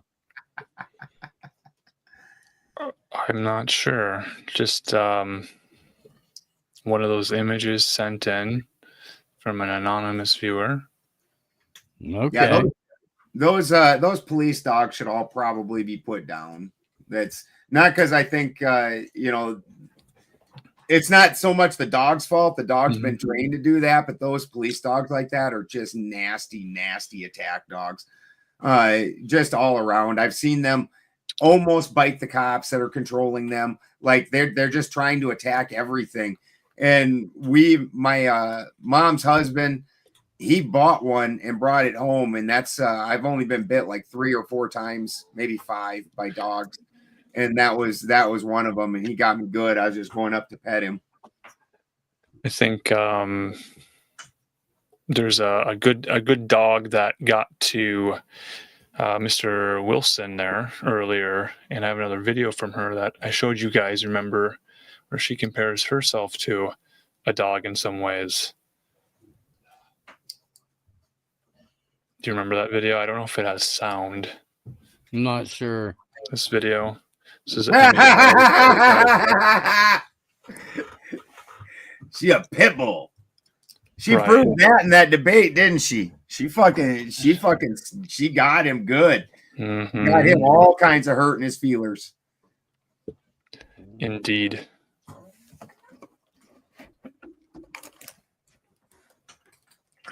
Yeah. Directly. I mean, very friendly, but don't mess with enemy Charlie. She will be calm and Look at the really weird look on her face. Like, I would never pet her. The dog looks adorable. Right. She looks scary.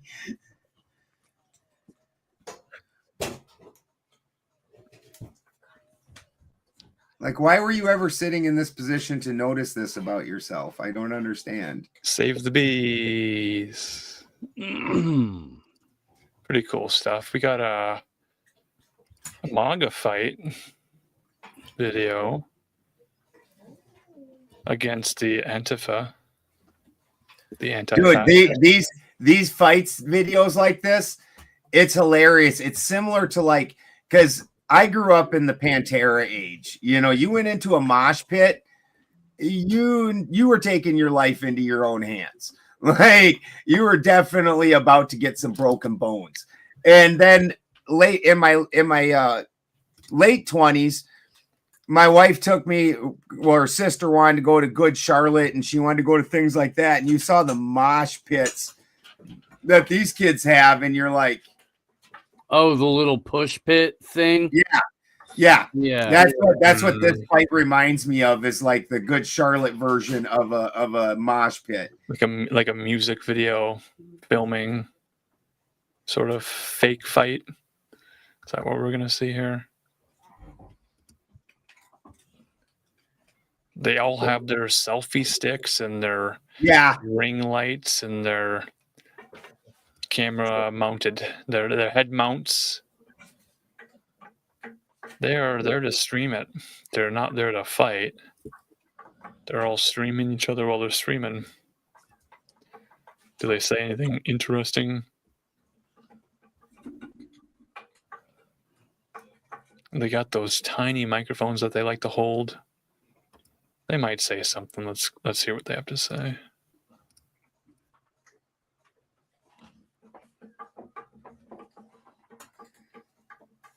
I challenge all these guys to fighting, and they do it. They won't turn off the cameras. There's a whole lot of talk there. Uh-huh.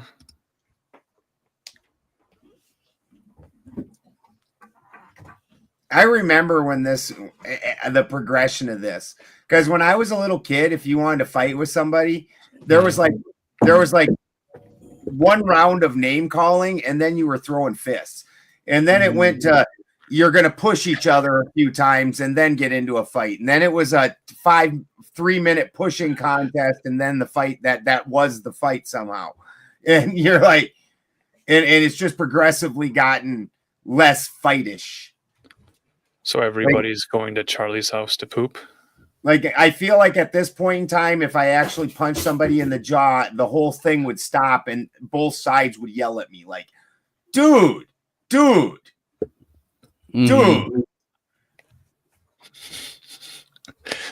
Dubb is testifying. All right. Did you put an actual punch into his face? What kind of fight is that? Say your prayers before you go to the Antifa MAGA face-off.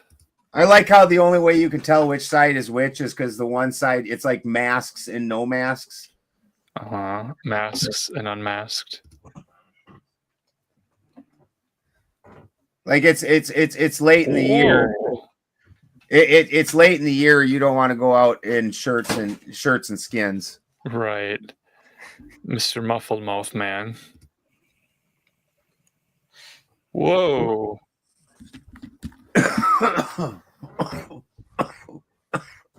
They're all so old under those masks.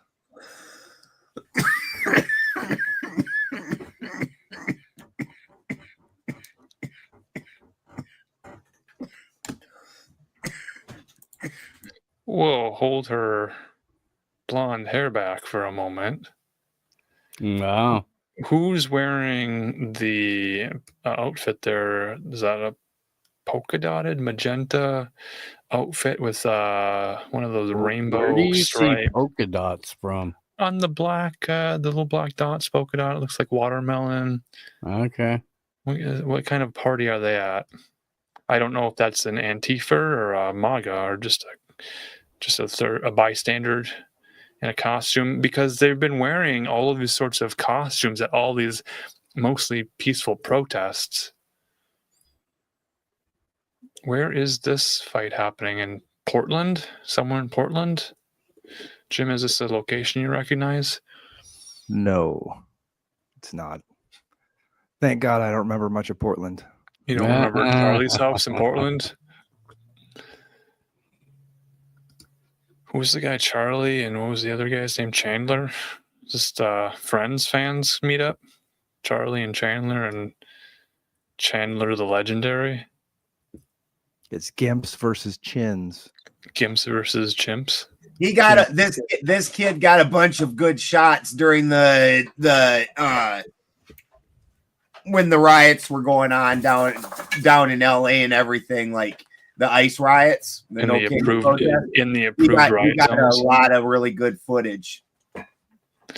I just don't know who is MAGA and who is Antifa. I don't see enough red hats. The Antifa ones are the ones wearing the masks and the black. Oh, okay. That would give them away. They're all covering their face and wearing sunglasses. Yeah. That could be Portland. Okay. Portland or Seattle. I went up to Seattle like 4 days after CHOP began back in 2020 or whatever. And where everybody gets a free pork chop. It was crazy. You know, the CHOP, or it was what was it called? It was the autonomous zone of some autonomous sort. Zone. Yeah. I went and smoked. It was during the day. I went down there and walked around. There was people passing out T-shirts and flyers, and lots of people banging drums, and lots of like hippies were setting up little gardens, like in little planters and stuff. Like they were gonna live there forever. And I went and smoked weed in a police station and got a picture of myself, and hung out there all day. And then it was like all these activities started happening. Like people were going through, like kind of marching in like big parades, and then getting more and more violent as the night got darker.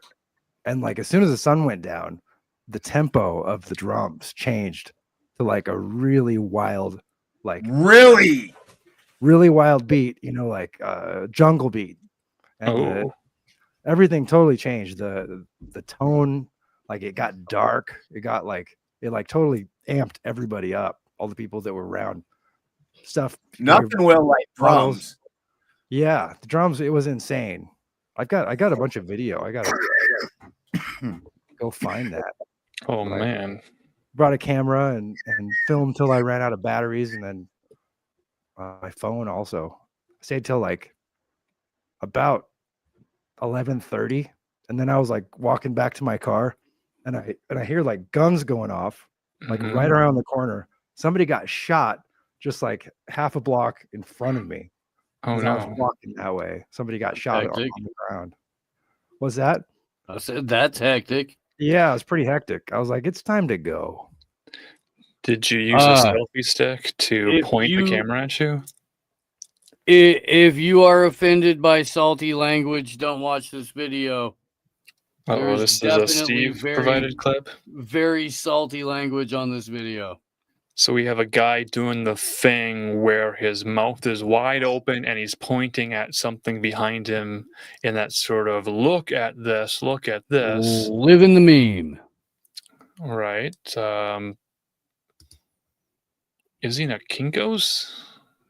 Something like that. That's like pop copy. That's exactly what I was thinking too. It's got some really blue eyes here. Mm-hmm. And he uses colorful language? Oh, yeah, absolutely. All right, let's hear it. We can't. There's no Can't volume. hear nothing. I might have to restart my StreamYard if we're not hearing the sound. This is the UPS store. I had one job to do, and my StreamYard You failed have me to have 2 hours both into sets of teeth to just one set of teeth in his mouth now. Now he's only showing one set of teeth. He's at the UPS store. I can tell you what he's saying because it's so colorful, the language. He called him a coward. He's getting fired. Well, hey, don't spoil it. Okay. We're gonna figure this out. Are you We able to, are. Are you able to play the clip? I am. I have to let it play all the way through. Okay. Because Instagram changed the way they load up. Well, I can jump out and jump back in. I think that might help. Video now. I'll be right back then. Sure. We'll see which one happens first. So yeah, down at Chop, it was probably 1/3 of the people walking around were cops or feds, Right? wearing jackets, kind of like taking pictures of everybody. It was a very bizarre scene.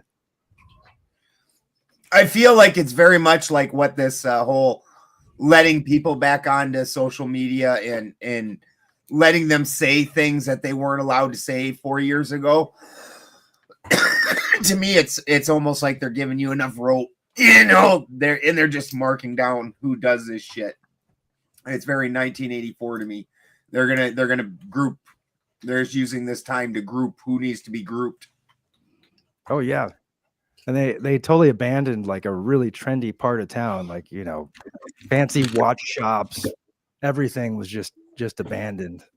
And right at the beginning of COVID, it was, totally a property grab, a resource grab for sure. I mean, getting your place vandalized and then have to be shut down for however many months those dum-dums decided that they were non-essential. Yeah, they wiped out what was left of the middle class with that. Yeah. This guy worked his entire shift at the UPS store. Okay. And there then we he goes go. postal. There we go. By this cuck loser, fucking coward, cuck loser, won't even fire me at the beginning of my shift. Waits till the end of my shift. Here he is, Darren, the cuck fucking loser from 1892. He's a fucking loser who doesn't know shit about running a business. He's gonna let an alcoholic fat fuck named Joe fire somebody with 10 years of experience because he complained that Joe won't train my fucking coworkers, and Joe puts nigger on the fucking radio, and Joe drinks next door and won't tell shit to my coworkers because he's a cuck fucking loser coward, just like Darren, the cuck fucking loser coward loser fucking cunt. He foaming at his mouth a little bit there. A little bit. I'd be upset too if I had to train coworkers. How That you wasn't really my job feel about to. this? I just hate people sometimes. They're the worst. Did he live stream that to Instagram? That is shitty to fucking wait till the end of a shift to fire a dude. You're like, Did he say he was there for 10 years? 10 years of experience at the United Parcel Service. UPS. I think now he can apply for a UPS, United States Postal Service position with 10 years of UPS experience. you would think so. They probably fucking pay better. For the U.S. Postal Service? Yeah. Do they pay better there? Well, you don't get fired for doing No. that. Christy says no in a very laughy voice. Right, but you can't just get fired because it's not a corporate thing. I bet you the post office has way better fucking benefits though. Mm-hmm. Oh, They maybe probably got they do. Not benefits. They're all they- self-funded. They're struggling. The post office here. Look, some days the guy never comes by. Some days he comes by like 10 in the morning. Some days he comes by at like 10:30 at night. You just never know. We stick letters in the box. He doesn't grab them for like a week. We're like, hey, take this postage, grab it. Yeah, the post office here. And he's like, maybe. I don't know. Exactly. He doesn't. When I first moved to here, there was an old lady running the post office that wouldn't even like sort the mail or nothing. If you came in and if you thought you had a package, she'd just let you into the back room where all the mail was, and you had to dig through the mail and see if your shit was in there. And like straight up. And then we got a different chick, and she was all right. And then we got another chick, and she didn't know fuck all. And then we got another chick, and she didn't know fuck all. And then we got this little dude that looked just like Zelensky. And I was like, wow, he looks amazingly like Zelensky, the president of fucking Ukraine. Mm-hmm. And that guy would just take and apparently stuff packages in places to hide them, like he was sweeping shit under the rug and didn't do any of the paperwork. Like I got in trouble at the post office because they're like, you needed to fill out this form because they won't deliver to my home. So we get a free P.O. box. And every year they make us go in there and sign something saying, yeah, I still own this land. I still get my free P.O. box, blah, blah. And I filled it out. And they're like, you didn't fill that out? I was like, yes, I did. And I handed it to the little Zelensky looking dude. And then they're like, oh, yeah, he would just throw those away a lot of times and stuff. Just put it in his mouth, chewed it up. Yeah. Mm-hmm. Mom, can we get Zelensky? No. Yeah. We've got Zelensky at home. And it's just a dude in the post office eating paperwork, just little piece by piece, tearing hunks off. Paper good. Me like paper. Nom, nom, nom. Yeah, they can't keep a post office worker down there for nothing. The one lady the one out of that whole list, the one that I said was good, they made her like the regional postmaster, and she was like, she hadn't even worked there that long, and she's now the regional postmaster. So, like, she was worth a shit. So they're like, yes, you could be in charge. Like fucking Luke More Wilson and responsibility. Idiocracy. It really is. It You're really the is smartest that bad. postal worker in the entire county. The questions weren't even that hard. What do you mean? Only a genius would say that. Yeah. You're in charge. Dude, we're coming to that point. Like some of the arguments that, especially being in the debate sphere, some of the arguments that you see and everybody will believe it. I got into an argument or a debate with a dumb fucker once about whether pit bulls should be made illegal or not. And this stupid fucker said that they were a war dog bred for fucking fighting elephants and shit in Africa. I'm like, and everybody, and that dude won. And it's one of those things where the crowd fucking chooses. And I'm like, you dumb motherfuckers. It's a war dog because it was such a loyal dog. It was like a mascot. Like World War II, the pit bull was the mascot of the fucking thing. And they would go fucking take aid to the soldiers and blah, blah, blah. They weren't attack dogs. They aren't African. They're fucking European. Just like, oh my God. Yeah. But people are so fucking stupid now that I feel like and I had to tell this actually off air. Steve and I had some conversations when him and I first started debating, and I had to tell him, you got to tone down the intelligence of your arguments. Like you are going in there and literally throwing pearls before swine because they don't understand a fucking thing you just said. That's a Yurt McGirt quote. Shout out to Yurt It McGirt. is. And I don't use that one often, but this is that case where the intelligent things are not going to make you win because they don't get it. Twist Snizzler. Yeah. The Rizzler meets the Snizzler.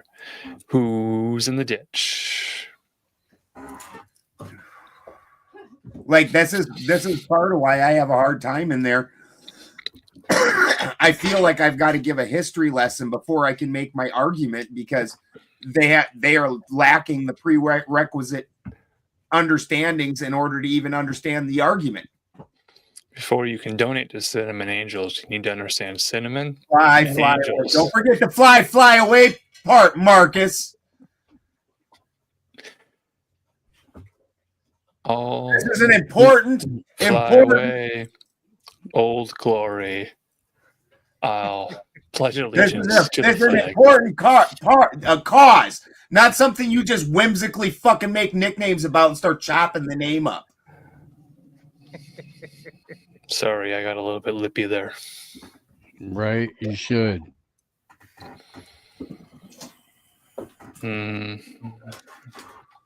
Have some respect. I will have some respect, sir. It is Veterans Day, is it not? Or is it No, Armistice Day? last week. Was that? Yes. That was yeah, last yes, week, sir. and not a one of you motherfuckers sent me nothing. The 911 information show is so gay. They got the date wrong. They were celebrating with the Veterans Day special today. Are you gonna call in? There goes the name. I think they're over with. I think they ended it. We outstreamed them. Damn it. They started before we did. That would have been funny shit. Yeah. Oh, we have a request for you to give us the proper Ricola. Oh, thank you, Christy Crinkle. I was just giving them the cherry or the Alpine. No. They want the classic.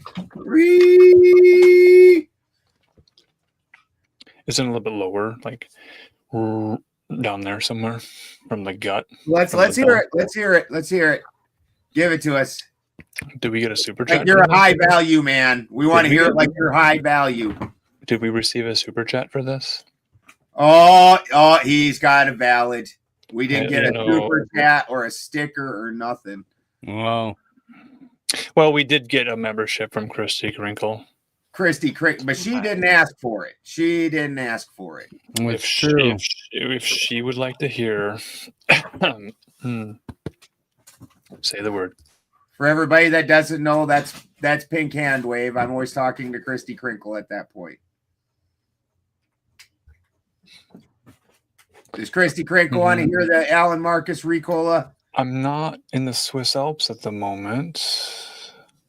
Well, put in Sound of Music. Creamy white. High on the hill Dreamy was the lonely goat. Nestle makes the very best. NESTLES. Christy asked for the Ricola. She asked for the Ricola. Ricola. Well, he's going through puberty. It broke at the end there. I have to do this. I have to do this like I already have the sponsorship to get the sponsorship. Right. Yeah. How do you expect Ricola to fucking pick this up if you can't give them the proper Ricola? Do I need some Diet Coke first? Is that how they get down into the bellowy? The didgeridoo. Rico.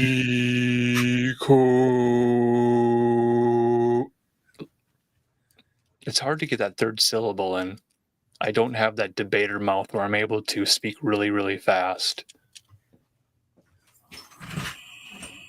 I don't have the Rob Knorr as Eminem on the 8 Mile rap god clip either. Anxiety rap. So did we finally discover who is the fastest rapper? The auctioneer was going about a mile a minute. I know we did a little bit of research. Calling them out loud. R.A. the Rugged Man? He's up there. But let's see.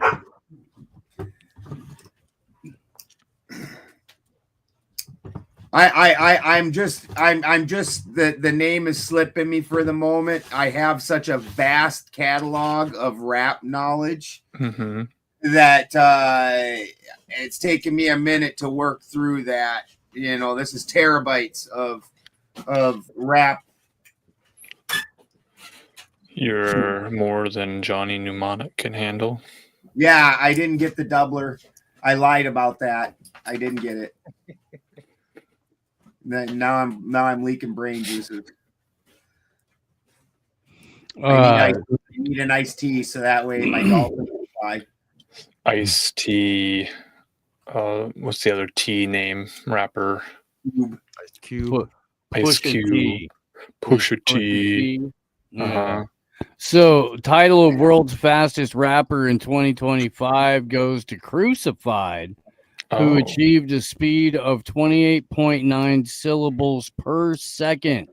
Just a Christian rapper? And his song Power Up, no idea. I mean, it'd be pretty obvious if he was a Christian rapper based on the content of the lyrics, if we can hear them. 28 syllables a minute? Second. A second. Wow. How do you get 28 syllables in a second? I don't think you can yodel that much. That must be a flapping tongue. Right from down under understands flopping tongues. I don't know. Does if appear to be some, at least on the surface, Christian hip hop. Really? Crucified Powered Up, fastest rapper. Right. Oh, wow. Water to Wine. Yeah. Parental advisory, explicit content.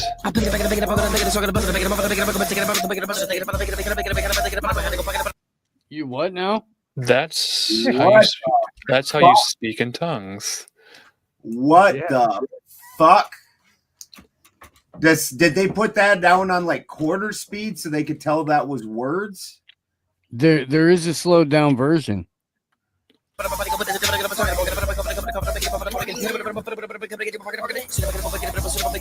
Wow. What the fuck? Water to Wine. Let's see if we have. Let's go. Dude, I Slow listen down. to speed metal. It's not like I fucking. I listen to Abba Alabanza. He's kind of this what's the genre of music from that one location? Reggae. Listen to white reggae. And they usually have a calm delivery, demeanor about them. I guess I could have gone back to this and just go to 0.5 settings, playback speed, slow it all the way down to the left. Yeah.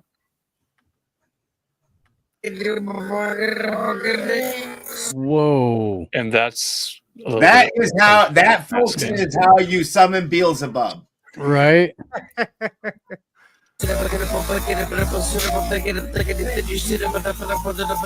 how genres of music are made. Is he saying anything? Apparently. Like He's talking about there's a video crucifixion. that gives you a breakdown of the lyrics too. I don't know. So it's I don't know. Did anybody else get Solara. words out of that?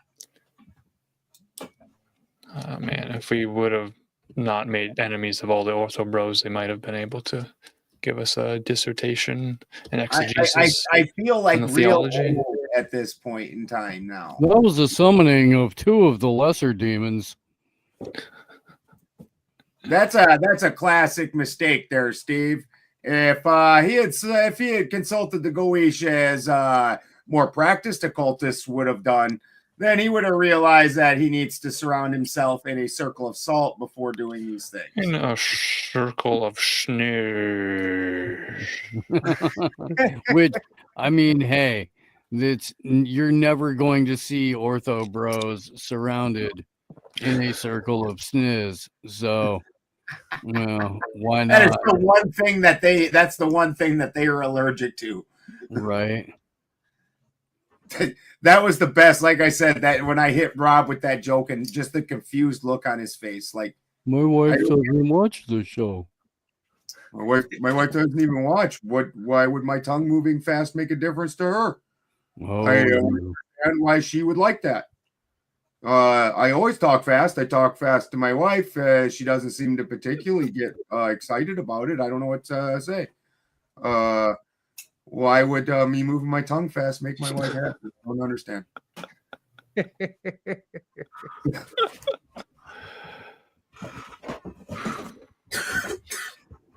You're right, buddy. You're right. Sorry. I don't even know what I was trying to say there. Yeah. Yeah, completely nonsensical. My bad, dog. My bad. Fucking A. What do you say? Cinnamon angels, save us all. Fly away, Marcus. I'm beginning to feel like you might be doing that out of spite now. Like the first time you did it, I can understand. It was just like you were just ignorant to the situation, but it was thoroughly explained to you, and now you've done it again. You have been educated, Marcus, and since you've been educated and continued the same hateful behavior, I can only assume that this is an aggression. Is it a micro machine aggression? Definitely not. It's macro, sir. Macro, very macro. You guys are acting like I took your toy away from you. You have your own toys to play with. None of the four of us could speak fast enough for it to be a micro machine aggression. If we all four said words at the same time, we would still, in a 1 minute space, get less words than Rob Noor does by himself. Yeah. Jem, did you see the Legend of Zelda leaks? No. For the live action movie? Zelda's an actual girl, and Link Zelda is a woman. And A Link, white woman. Link may grow up to be a real boy. And previous to that segment, you were talking a little bit about Peter Pan, and Peter Pan wearing the sort of green leotard sort of situation kind of influenced, I think, a little bit the Lost Boys situation in the Zelda universe, where they don't grow up and they all have their own little fairies that follow them around. And Tom Cruise in the movie Legend with that unicorn. Dude, that white unicorn running around. I got married when I was 19, and before I got married, I spent 3 days partying, literally 24 hours a day for 3 days straight. I fucking partied without uppers. Yeah. Just getting it all day, all night, and fucking going out and doing shit. And then I went and got married, and we went home, and we were 19, broke kids with the kids. Fucking so the whole honeymoon or whatever was just going to be basically, we rented Legend. It had just come out, and we got naked and got on the couch. So I have to pause and ask you here: do you have children that were conceived to this fantasy film? No, I did not have sex until after I got. Until after the movie ended. No. I passed out probably 20 minutes into that movie. That's all I've seen of that movie. And, all right, okay. And then when I woke up, I had to go to Germany.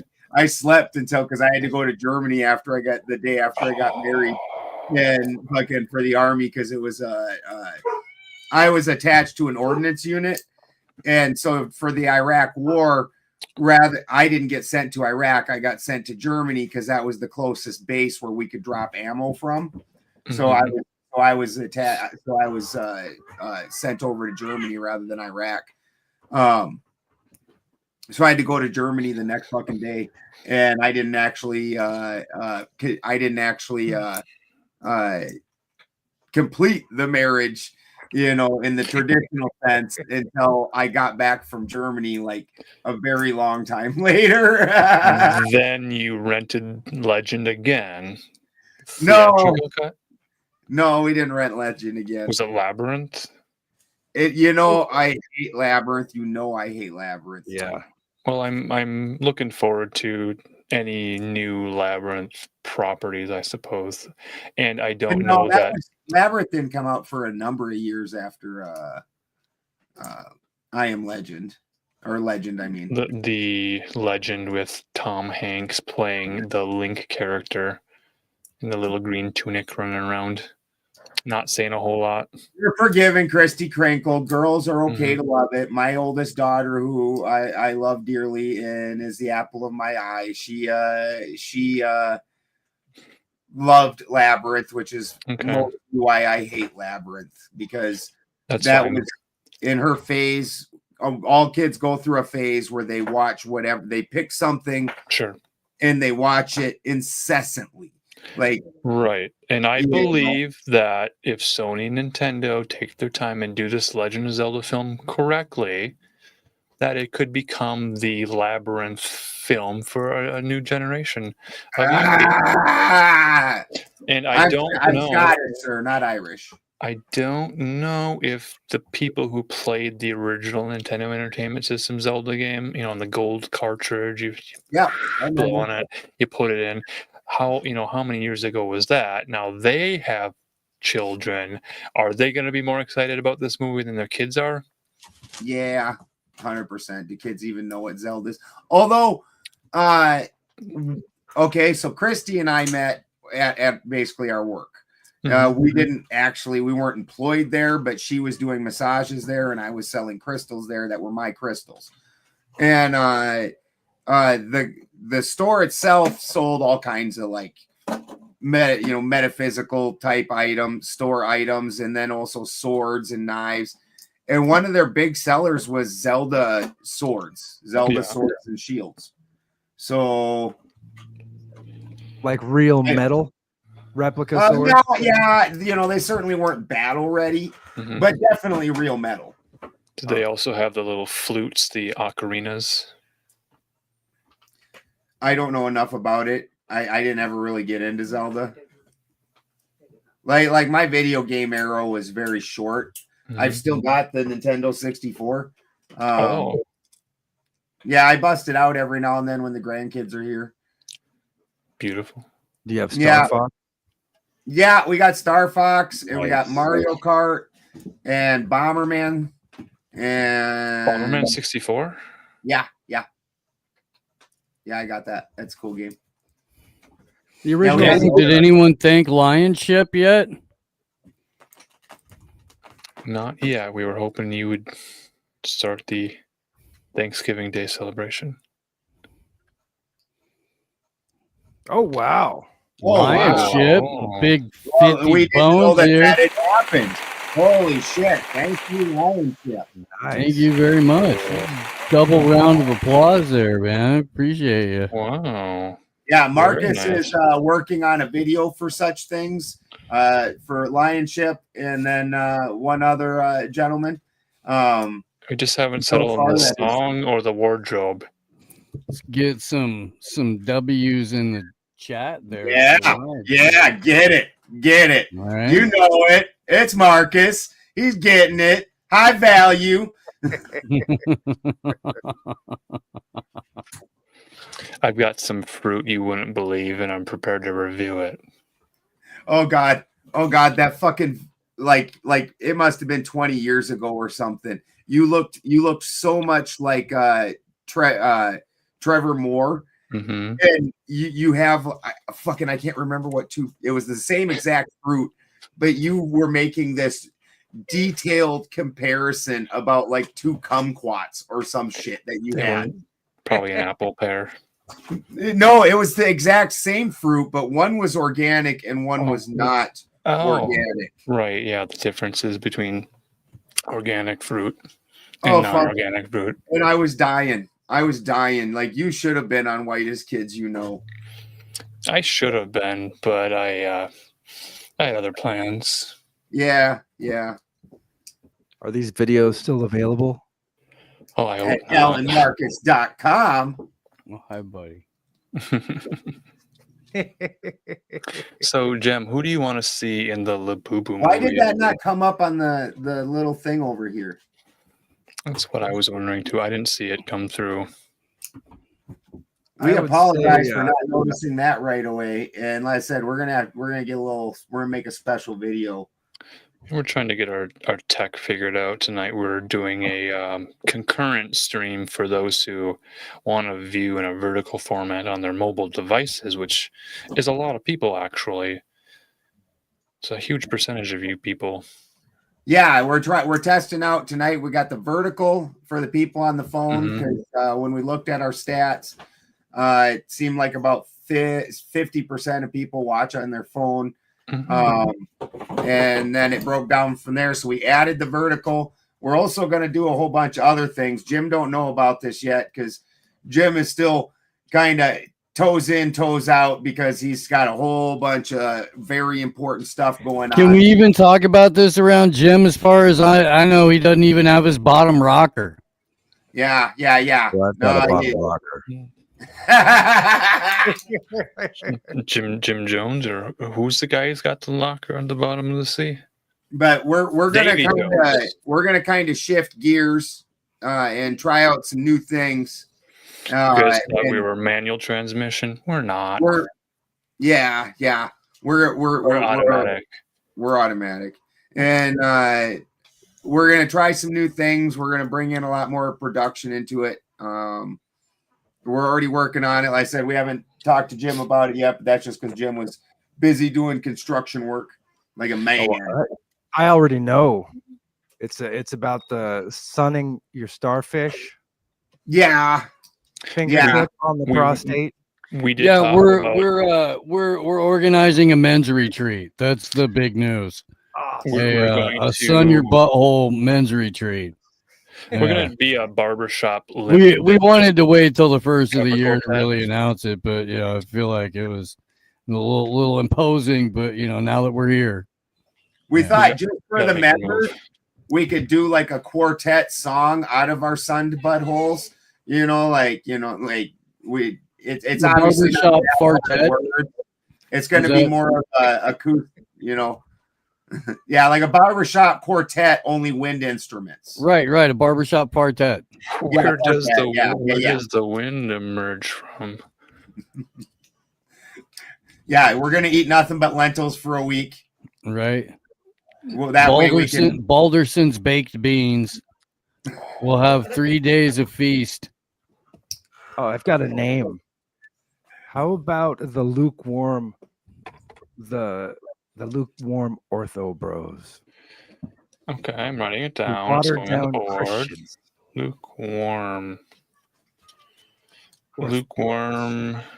Good. I believe that those are the ones that get spewed out of his mouth. So, is the appeal of Robbie that he fits the gimp suit? Oh no! He fits no gimp suits. Gimp suits have to be stretched in order to fit around him. Yeah. Can't be your traditional like PVC pleather gimp suit for Arnar. No, it has to be like spandex or the same material they make yoga pants out of. And then also faith, a significant amount of faith. Yeah. It might be best if you do it like them edible panties out of fruit roll-ups, because I don't, it's going to be hard to get that shape. It's similar to now Little Orphan Andy. He doesn't have quite as bad a shape, but he's still got and maybe you're up in Washington. You've got to also see people in coveralls. So when those guys have coveralls, but they get fat just specifically in the middle, and then their coveralls push out in the middle, so it makes them turn into high waters. Mm-hmm. And also they got a giant camel toe. You know what I'm talking about? Mm.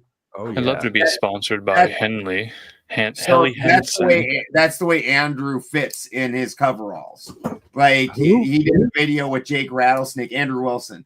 That's the way. I thought his name was Androgen. Oh, yeah. Different. Yeah. And Androgen Wilson. Androgen Wilson. And Marcus and I had been talking, and that we really appreciate that super chat too, and the 2 memberships. Apparently, when I'm on panels, because I am a tech idiot and I don't know what I need, so Marcus has told me that there's this thing that I need. Marcus, I don't remember what it's called. It's a mixing console, a place to plug in a microphone so you can boost yourself a little bit. I think you can make your sound different if you wanted to. Yeah, so he told me what I'm supposed to get, because apparently I get drowned out anytime anybody else is talking on these panels because everybody else already has this stuff. Yeah, you need that extra sniz voltage. I think 48 volts of it or something. Yeah, mine's not snizzy enough. It's I got to get more snizzy. You're under snizzed. Yeah. Yeah, in a sniz deficit. Yeah, oh yeah, he's got to be. You know that Rob North got to be diabetic. He's got to be diabetic. Is that why they had Diet Coke for him? For his Diet Cokes and rums? Dude, isn't it hilarious that everybody that drinks Diet Coke, like, you guys don't ever look into anything? It's been well known for the longest time that Diet Coke makes people fatter. Like, that's why all the fucking fat ladies in the 90s just slurped Diet Coke, and now they're all like 300 pounds. Yeah. Yeah, Andrews is more like you said, with the basketball, like that perfect round where you got that hard gut where you eat a lot of meat and also drink a lot of alcohol, where Rob's got the more soft, just general blobby thing going on. Like a sack of marshmallows. Yeah. And then the steroid gut's interesting. We met Eddie Bravo. And that dude is as wide as he is tall, but definitely just like the rest of those guys, like he's one of the first people in person I've ever seen that really bad steroid gut where like their guts are just pushing out, and he's got that something fierce. Jiu-jitsu, they don't have any laws against steroid use. Well, steroid, you get a gut. Is it like a estrogen gut? No, it's like I think what happens is I think a lot of times their organs start swelling. Oh shit. Yeah. Doesn't seem worth it. No. I wouldn't say so, but you in the jiu-jitsu world, steroids is super common because there's not anything against it. They don't test for it. Even what's his name? Gordon Ryan. Dude is fucking like unbeatable pretty much, and people are like, yeah, but you're on steroids. He's like, yeah, I am.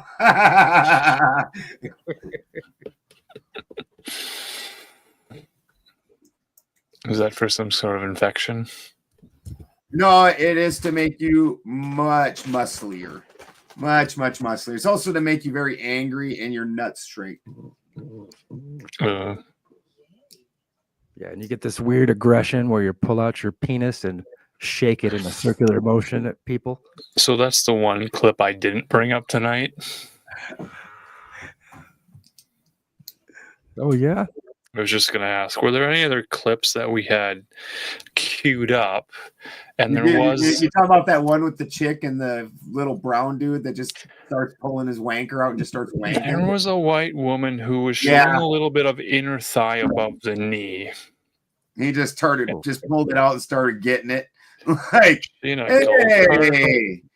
Yeah, she was in like a buggy type thing. Yeah, a lot of women announced to the world that they enjoy traveling, and especially solo traveling and crossing borders, going to countries where men have not seen cinnamon angels like these before in this context. Steve put in a clip, rock, paper, scissors for Japan. Oh, yeah. Mm-hmm. And then also we got the speed dater spew serious policy points. that you put in there, Marcus. We got a couple more queued up. Yeah. And then Steve's got serotonin experience expert status and a Sam Tripoli. White men are dangerous. Oh no, that's the tourist. That's the one we were just talking about. All right. Yeah. Wow. That one. Yeah. Okay. Steve's the one that sent that. I couldn't remember where I saw it. I just remember it was a rather disturbing video. At first, you're just like, you just assume that the guy's probably going to be over forward, like a lot of the foreign guys are, where they just. Oh yeah, no, that happened. And then he just starts wanking it. You're like, wow, like, yeah, okay. He was going to enjoy that encounter with the divine goddess before him. Before she how drive long away. did he expect her to stay there? Yeah, no, that's my thing. Like you're like revving the engine up, but you're not going to go nowhere. You had to know she's going to leave, or did you think she was like, well, now that you're pulling your pud, like. Oh, that's right. I am a whore. For a second there, I thought I was a dignified human being. My fault. So was the mistake that he did not first get on one knee and present a diamond to her, asking for her hand in You could at least buy a bitch a snack, you know? I mean, my wife has been asking for a dick in a box for a number of years now. But I don't think you were supposed to be pulling on it. I think she was going to pull on it. I think I could probably get you some reduced price tickets to a WNBA game if you guys are willing to attend it. Ooh. And then we could continue the argument as to whether or not the WNBA needs to reset all their statistics and lower the hoop.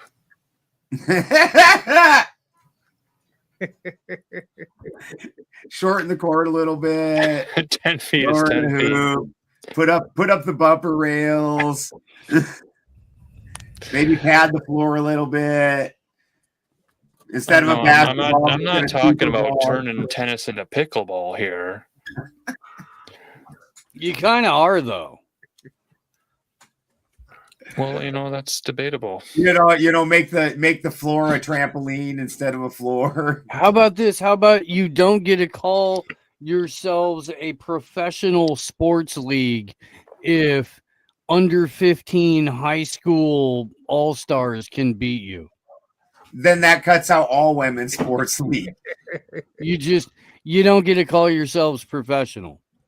There is not a single women's sport that 15-year-old boys can't beat the professional women. Then you don't get to be professionals. I'm sorry, that may be an unpopular opinion, but if a group of high school kids can make you look like bums, you don't get to call yourselves pros. Did you ever see that video with that one professional male hockey or not hockey, soccer player? Took on like the women's champion team or something and just murked them. Just like went through them like they didn't exist by himself. Yeah. It's not to say that there aren't very, very, very, very, very talented female athletes. There are, as long as they're competing against other females. Yeah. Yeah. But when you incorporate men into that dynamic, it goes very badly in most cases for the females. Even if you're a mediocre athlete among men. You remember when Johnny Mack got torn apart by the media for this? When somebody asked him about Serena Williams, he's like, she wouldn't even make it into the top 400 of men. Yeah. Like, she wouldn't even be like a name you knew. Yeah. And everybody's like, what do you mean? What do you mean? What do I mean? Right. I mean, there are at least 399, if not 407 men on the planet that would beat the brakes off of that lady. without even breaking a sweat. Just like it was a warm up, dog. You don't. Yeah. What are we talking about? This has been a good warm up. Are we ready to record and do it for real? Oh yeah, sure. Should we go live? We should probably go live next Tuesday for sure. Okay. Good hang. You guys will be here on the Tommy Steelman show. Right. Did we add Jim into the clip channel? Jim, we are going through, and sometimes we're gonna have specific targets for what we're trying to get clips for, but we got a channel that we're dumping clips into for the show. Awesome. Dynamic clips that we can add our unique blend of cultural criticism from 2.5 Stoners. Yeah, which almost should be the name of the show, especially when there's 4 of us here. Yeah, with all 4 of us here, we're 2.5 Stoners. Yeah. And if anyone's listening and they've got some clips that they need to hear our talking over, would they be able to email me if that's all right with the 2.5 of you? 100%. That sounds reasonable. Any crowd clips that you guys think are awesome, please send them to Alan Marcus at thankful@alanmarcus.com. ALLENMARCUS.com. I don't feel like I need to spell out com. COM. Marcus did. Communications. He's in a communications major. I cut with animals. A lot. That is like half my existence. Like when people, especially in the communities where they don't know me, everybody always thinks I'm mad. And it's like, you don't understand that I spend most of my communication screaming at the top of my lungs at an animal doing some kind of serious shenanigans. Like that is farm life. There's a guy that sells meat and it says raised humanely, occasionally verbally abused. Like, yep, that's honest. It's honest. Verbal abuse. Available upon request. I think we are going to have to stick around since our with the generosity tonight. We better put in a little extra effort, Steve. Steve's needing to dip out. He has more obligations as far as shows go than Marcus and I. We do not have an AM show. And let me tell you my surprise. I was living with Steve when he started his AM show.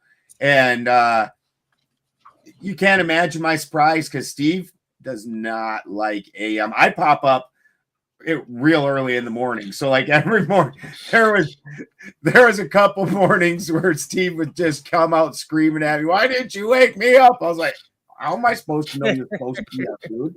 What the fuck are you talking about? I was out of sorts a couple of mornings. Yeah, it reminds me of those scenes in Freaky Friday. Jem, I like to talk to you about this amazing film franchise. And all right, well, hit me up on Telegram when you guys are done streaming. Yes, sir. All right, later, fellas. Like one of the ongoing gags in Freaky Friday is the teenager doesn't want to wake up, and they hold onto the bedpost, and the mom grabs him by the ankles and tries to pull him out of bed, and it's just so funny, and it happens in each of the 3 films: Freaky Friday, and Freakier Friday.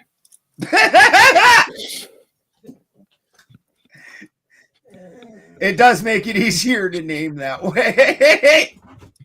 Yeah. I mean, remember when it was Freaky Friday 2 and I was giving you guys the announcements like, it's happening. Freaky Friday 2 is happening.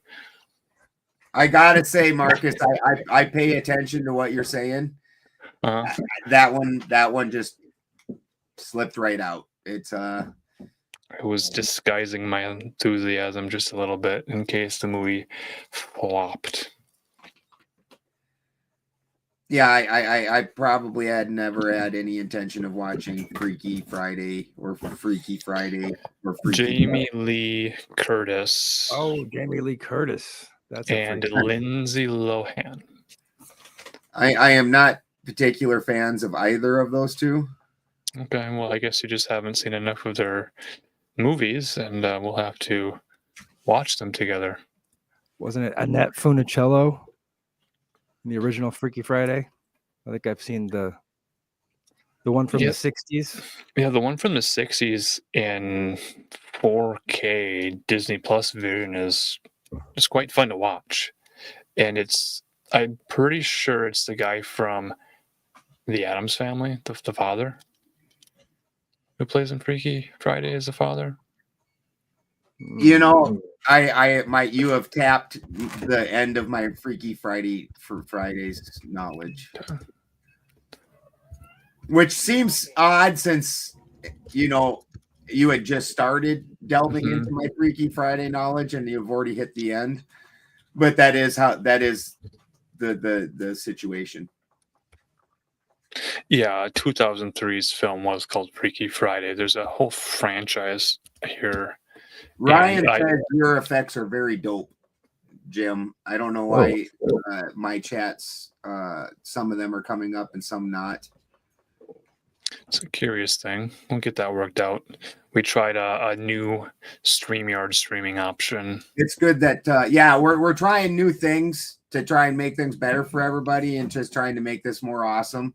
One of the things I would really like to see happen, we're going to do a thing where with some of these clips, it's not all going to be just goofy clips like we did tonight. Sure. That's some of them, Jim. But sometimes we're going to like critique people and we're going to take clips of things of theirs and we'll talk about it and whatnot. And like in the cases of like debates and stuff, I would like to get like a little like Family Feud banner that we could put up in the corner. And then each one of the fallacies that they use, like the Andrew Wilson clip that we watched earlier. Mm-hmm. As soon as she said that to him, he immediately says, "You lick schniz." So that would have been, no, not ad hominem. Although that kind of is ad hominem, we could have probably went with two answers on this, but the other one is cowardly. No, it's the tit for tat. We're like, what the fuck is it that they called it? Why is that slipping my head right now? It's where like, oh, Trump does this. Oh, but Biden does this. Oh, but Trump does it. What? Yeah, the whataboutism. Low blows, bringing up family members, wives, this sort of thing. Anyways, I'm still caught on Freaky Friday from 1995, which I forgot to mention had Shelley Long in it. Who? And Shelley Long. That's Shelley right. Long. Cheers. What'd she play in Cheers? Diane. The blonde chick? Yeah. Oh. The dumb chick. Money Pit? Mm-hmm. I've obviously seen Cheers. Actually, the first place I ever got a Metallica record, it wasn't, or not record, it was a tape, and it wasn't from the actual industry. It was a garage tape, and it was this shithole little music shop, but it was right next to a Cheers that was in Longmont, Colorado. It even had the stairs going down and the little sign and all that. There's a few Cheers. I went to a Cheers in Boston. I guess it was the That place probably where is they, Cheers. well, like the outside of the Cheers, but the inside is a stage. So like the inside of the Cheers in Boston is totally different. But yeah. The same with a lot of shows, like the House from Mork and Mindy. That's in Boulder, Colorado. And the inside's not necessarily what the house was, but the outside's when they were showing you the Mork and Mindy house, that was the house. The magic of television.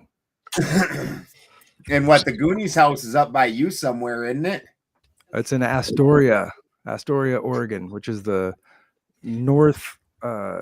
northwest tip of the state of Oregon, right on the border of Washington on the Columbia River. Well, It's there's good actually- news. Goonies sequel is been confirmed by Warner Brothers, confirming the rumors of many years. I don't know if Spielberg will return to this, but it's the 40th Michael anniversary. says the story is beautiful. It's gorgeous. We're gonna go there in next week, I guess, after Thanksgiving. I'm gonna take the family up there. Is that for Goonies weekend in Astoria, Oregon? There's this is the season. There's little mushrooms that grow.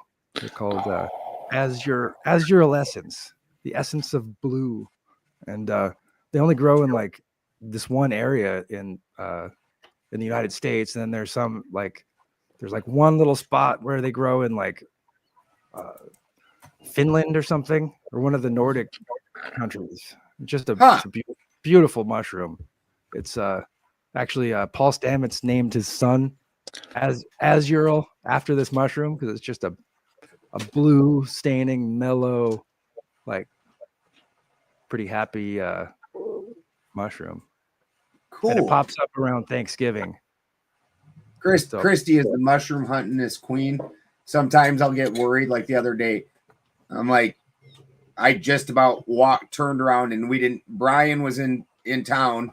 So Christy's on the side-by-side. So I'm vehicleless. I just about walked my ass up and went searching on the mountain. And she comes back and you bet she got a whole fucking thing full of mushrooms, all different crazy colors. Awesome. Yeah. She likes her mushroom hunting. So sometimes when I get worried because she's taking too long about something, it's because she went off mushroom hunting. I should keep that in mind during mushroom season. Some people just have the knack for it, finding them.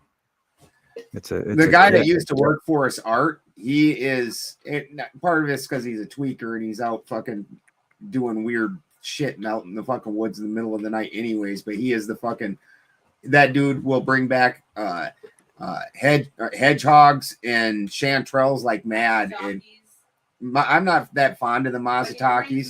He brings them. Well, because we live in a pine forest, and the mazataki, they literally call it the pine mushroom. Tastes like pine too. It's not a great taste.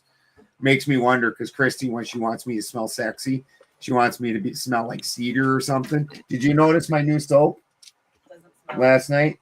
You couldn't smell it? Yeah, it's very light. That's how you know it's working. There's no odor. Beautiful. Here's an image of one. I don't know if I can share a screen. My sharing screen. Mine's no good. Steve has to bring it up. Oh, okay. So I was saying, I heard. Yeah, this is why we were going to switch over to gyms. Because when Steve's not in, we can't let people in or out. Like say Chris Miner wanted to chat right now. We couldn't do nothing about it. Like if you happen to get knocked out for some reason and try to come back in, we can't let you back in. You could get up again, but we never have to let you down. I mean, so I have a video clip. Can I send it to you and you can you guys play it? We can queue it up for next week, certainly. It's pretty amazing. It's I just found it last night. I send myself clips of stuff that I find that's interesting. Text it to myself. add him to the clip group. So then what we're going to do is do a show where we go through things, whether it's we've been talking about Rob Noor all night. Like say we target Rob Noor for the show. We're going to go in and get a bunch of clips. We'll play the clips, funny, crazy, whatever. Comment on them. Like I said, I would like to make especially when we're doing it on the Debate World, make like a little Family Feud type thing where it lists whatever's fallacy that, or whatever nonsense they just did. And, like ding, ding. I'd just like to do a penalty box for words that we hear over and over again and just kind of keep a list of their most used words in the debate. If it's with an ortho bro, I would say Spurg. Yeah, see that we could do that as a Family Feud type thing also. Mm-hmm. I just want to do Family Feud, so that way, like the old school Family Feud, I can run around and kiss the contestants, like, you know, just grab Jim by that big luscious beard, and, you know, just lay one on him, and, you know. Wasn't that weird the way they did that shit back in the 80s? They just, like, the host just runs around kissing all the women and, like, oh, mwah, give you a little swat on the ass, and it seemed kind of European of them. Huh? Very friendly. It was a different world. Yeah, Dude. the 1995 version of Freaky Friday is so different from all the other versions, and I don't know if it's even available to stream anymore. So we might have to hunt down. Probably free on copy of YouTube. YouTube got a lot of the 80s and 90s movies. It has YouTube free. Sure, you know, but Disney being the mouse Disney, that they are. Disney, yeah, you're right. Yeah. Disney it ain't no Disney movies. So in terms of sending us clips, we reserve the Did you right add into the other room yet, Marcus? I haven't been in the chat yet. There's Add a him link to the to it other in the room chat. so he can put them in the place, so we got them stored. Indeed, I'll bring it up. So yeah, if All it's week we're a gonna clip grab we're not clip. able to play, we'll have to let you know. But we might be able to say a few words about it. We may not be able to play it specifically. So we're looking for clips that are available to play on a stream. I see it here. Some sky events. It's insane. It's Okay. somebody had an infrared camera and they Mhm. were shooting up at the sky, and the stuff that you can see. Oh God, it's just incredible. It's incredible. So at my event that we had here, Snake Jones, this fucker puts on the night vision goggles, and we're sitting out on my porch here, and there's like 20 of us sitting there, and he's on mushrooms, and this fucker's looking up at the sky, like, oh my God, whoa, oh wow, oh my God, and never ever let anybody else use the goggles nor described what he was seeing. Just fucking sat there doing that the whole fucking time. We're like, you're a douche whether you're making this up or not. You're still a douche either way. Like if whatever you're seeing is that fantastic and you never let anybody else see it or even described it, you're a douche. I remember that story, and I think this is something like what he must have been seeing, because it's an insane show that you can't see with your naked eye, but I feel like it goes on quite a bit, you know, at different times at different places. But it's got to be like what cats are seeing and shit, right? Like when cats are like super fascinated with something, and you're like, "What are you looking at, cat?" Like our world is a plasma world. I think there's, you know, it's not plasma is the fourth state of matter, but I think it's really maybe the first state, like, you know, the energy, the electricity. Yeah, flows. That's everything here. It drives literally every single thing. That's why when I did my worldview at when I presented it at Flatoberfest, I called everything a biochemical electrical exchange. No matter how you do it, whether it's chemical, whether it's everything is literally, you break it down, creates a negative, creates positive. There's an exchange, it completes, breaks down. There's a negative, there's positive, it completes. It's just over and over again. That's all everything is. It's been a lovely biochemical electrical exchange on the Deliberating Dog Face Dudes YouTube channel. I think we'll say goodnight to them over there. Good night to the dogs. Love you guys. Dog Face Dudes. We will continue for a bit on Benjamin Balderson, which we are going to change the name of, but is not going to be a different channel. It will still be the same channel. Jim, we're trying to come up with new names.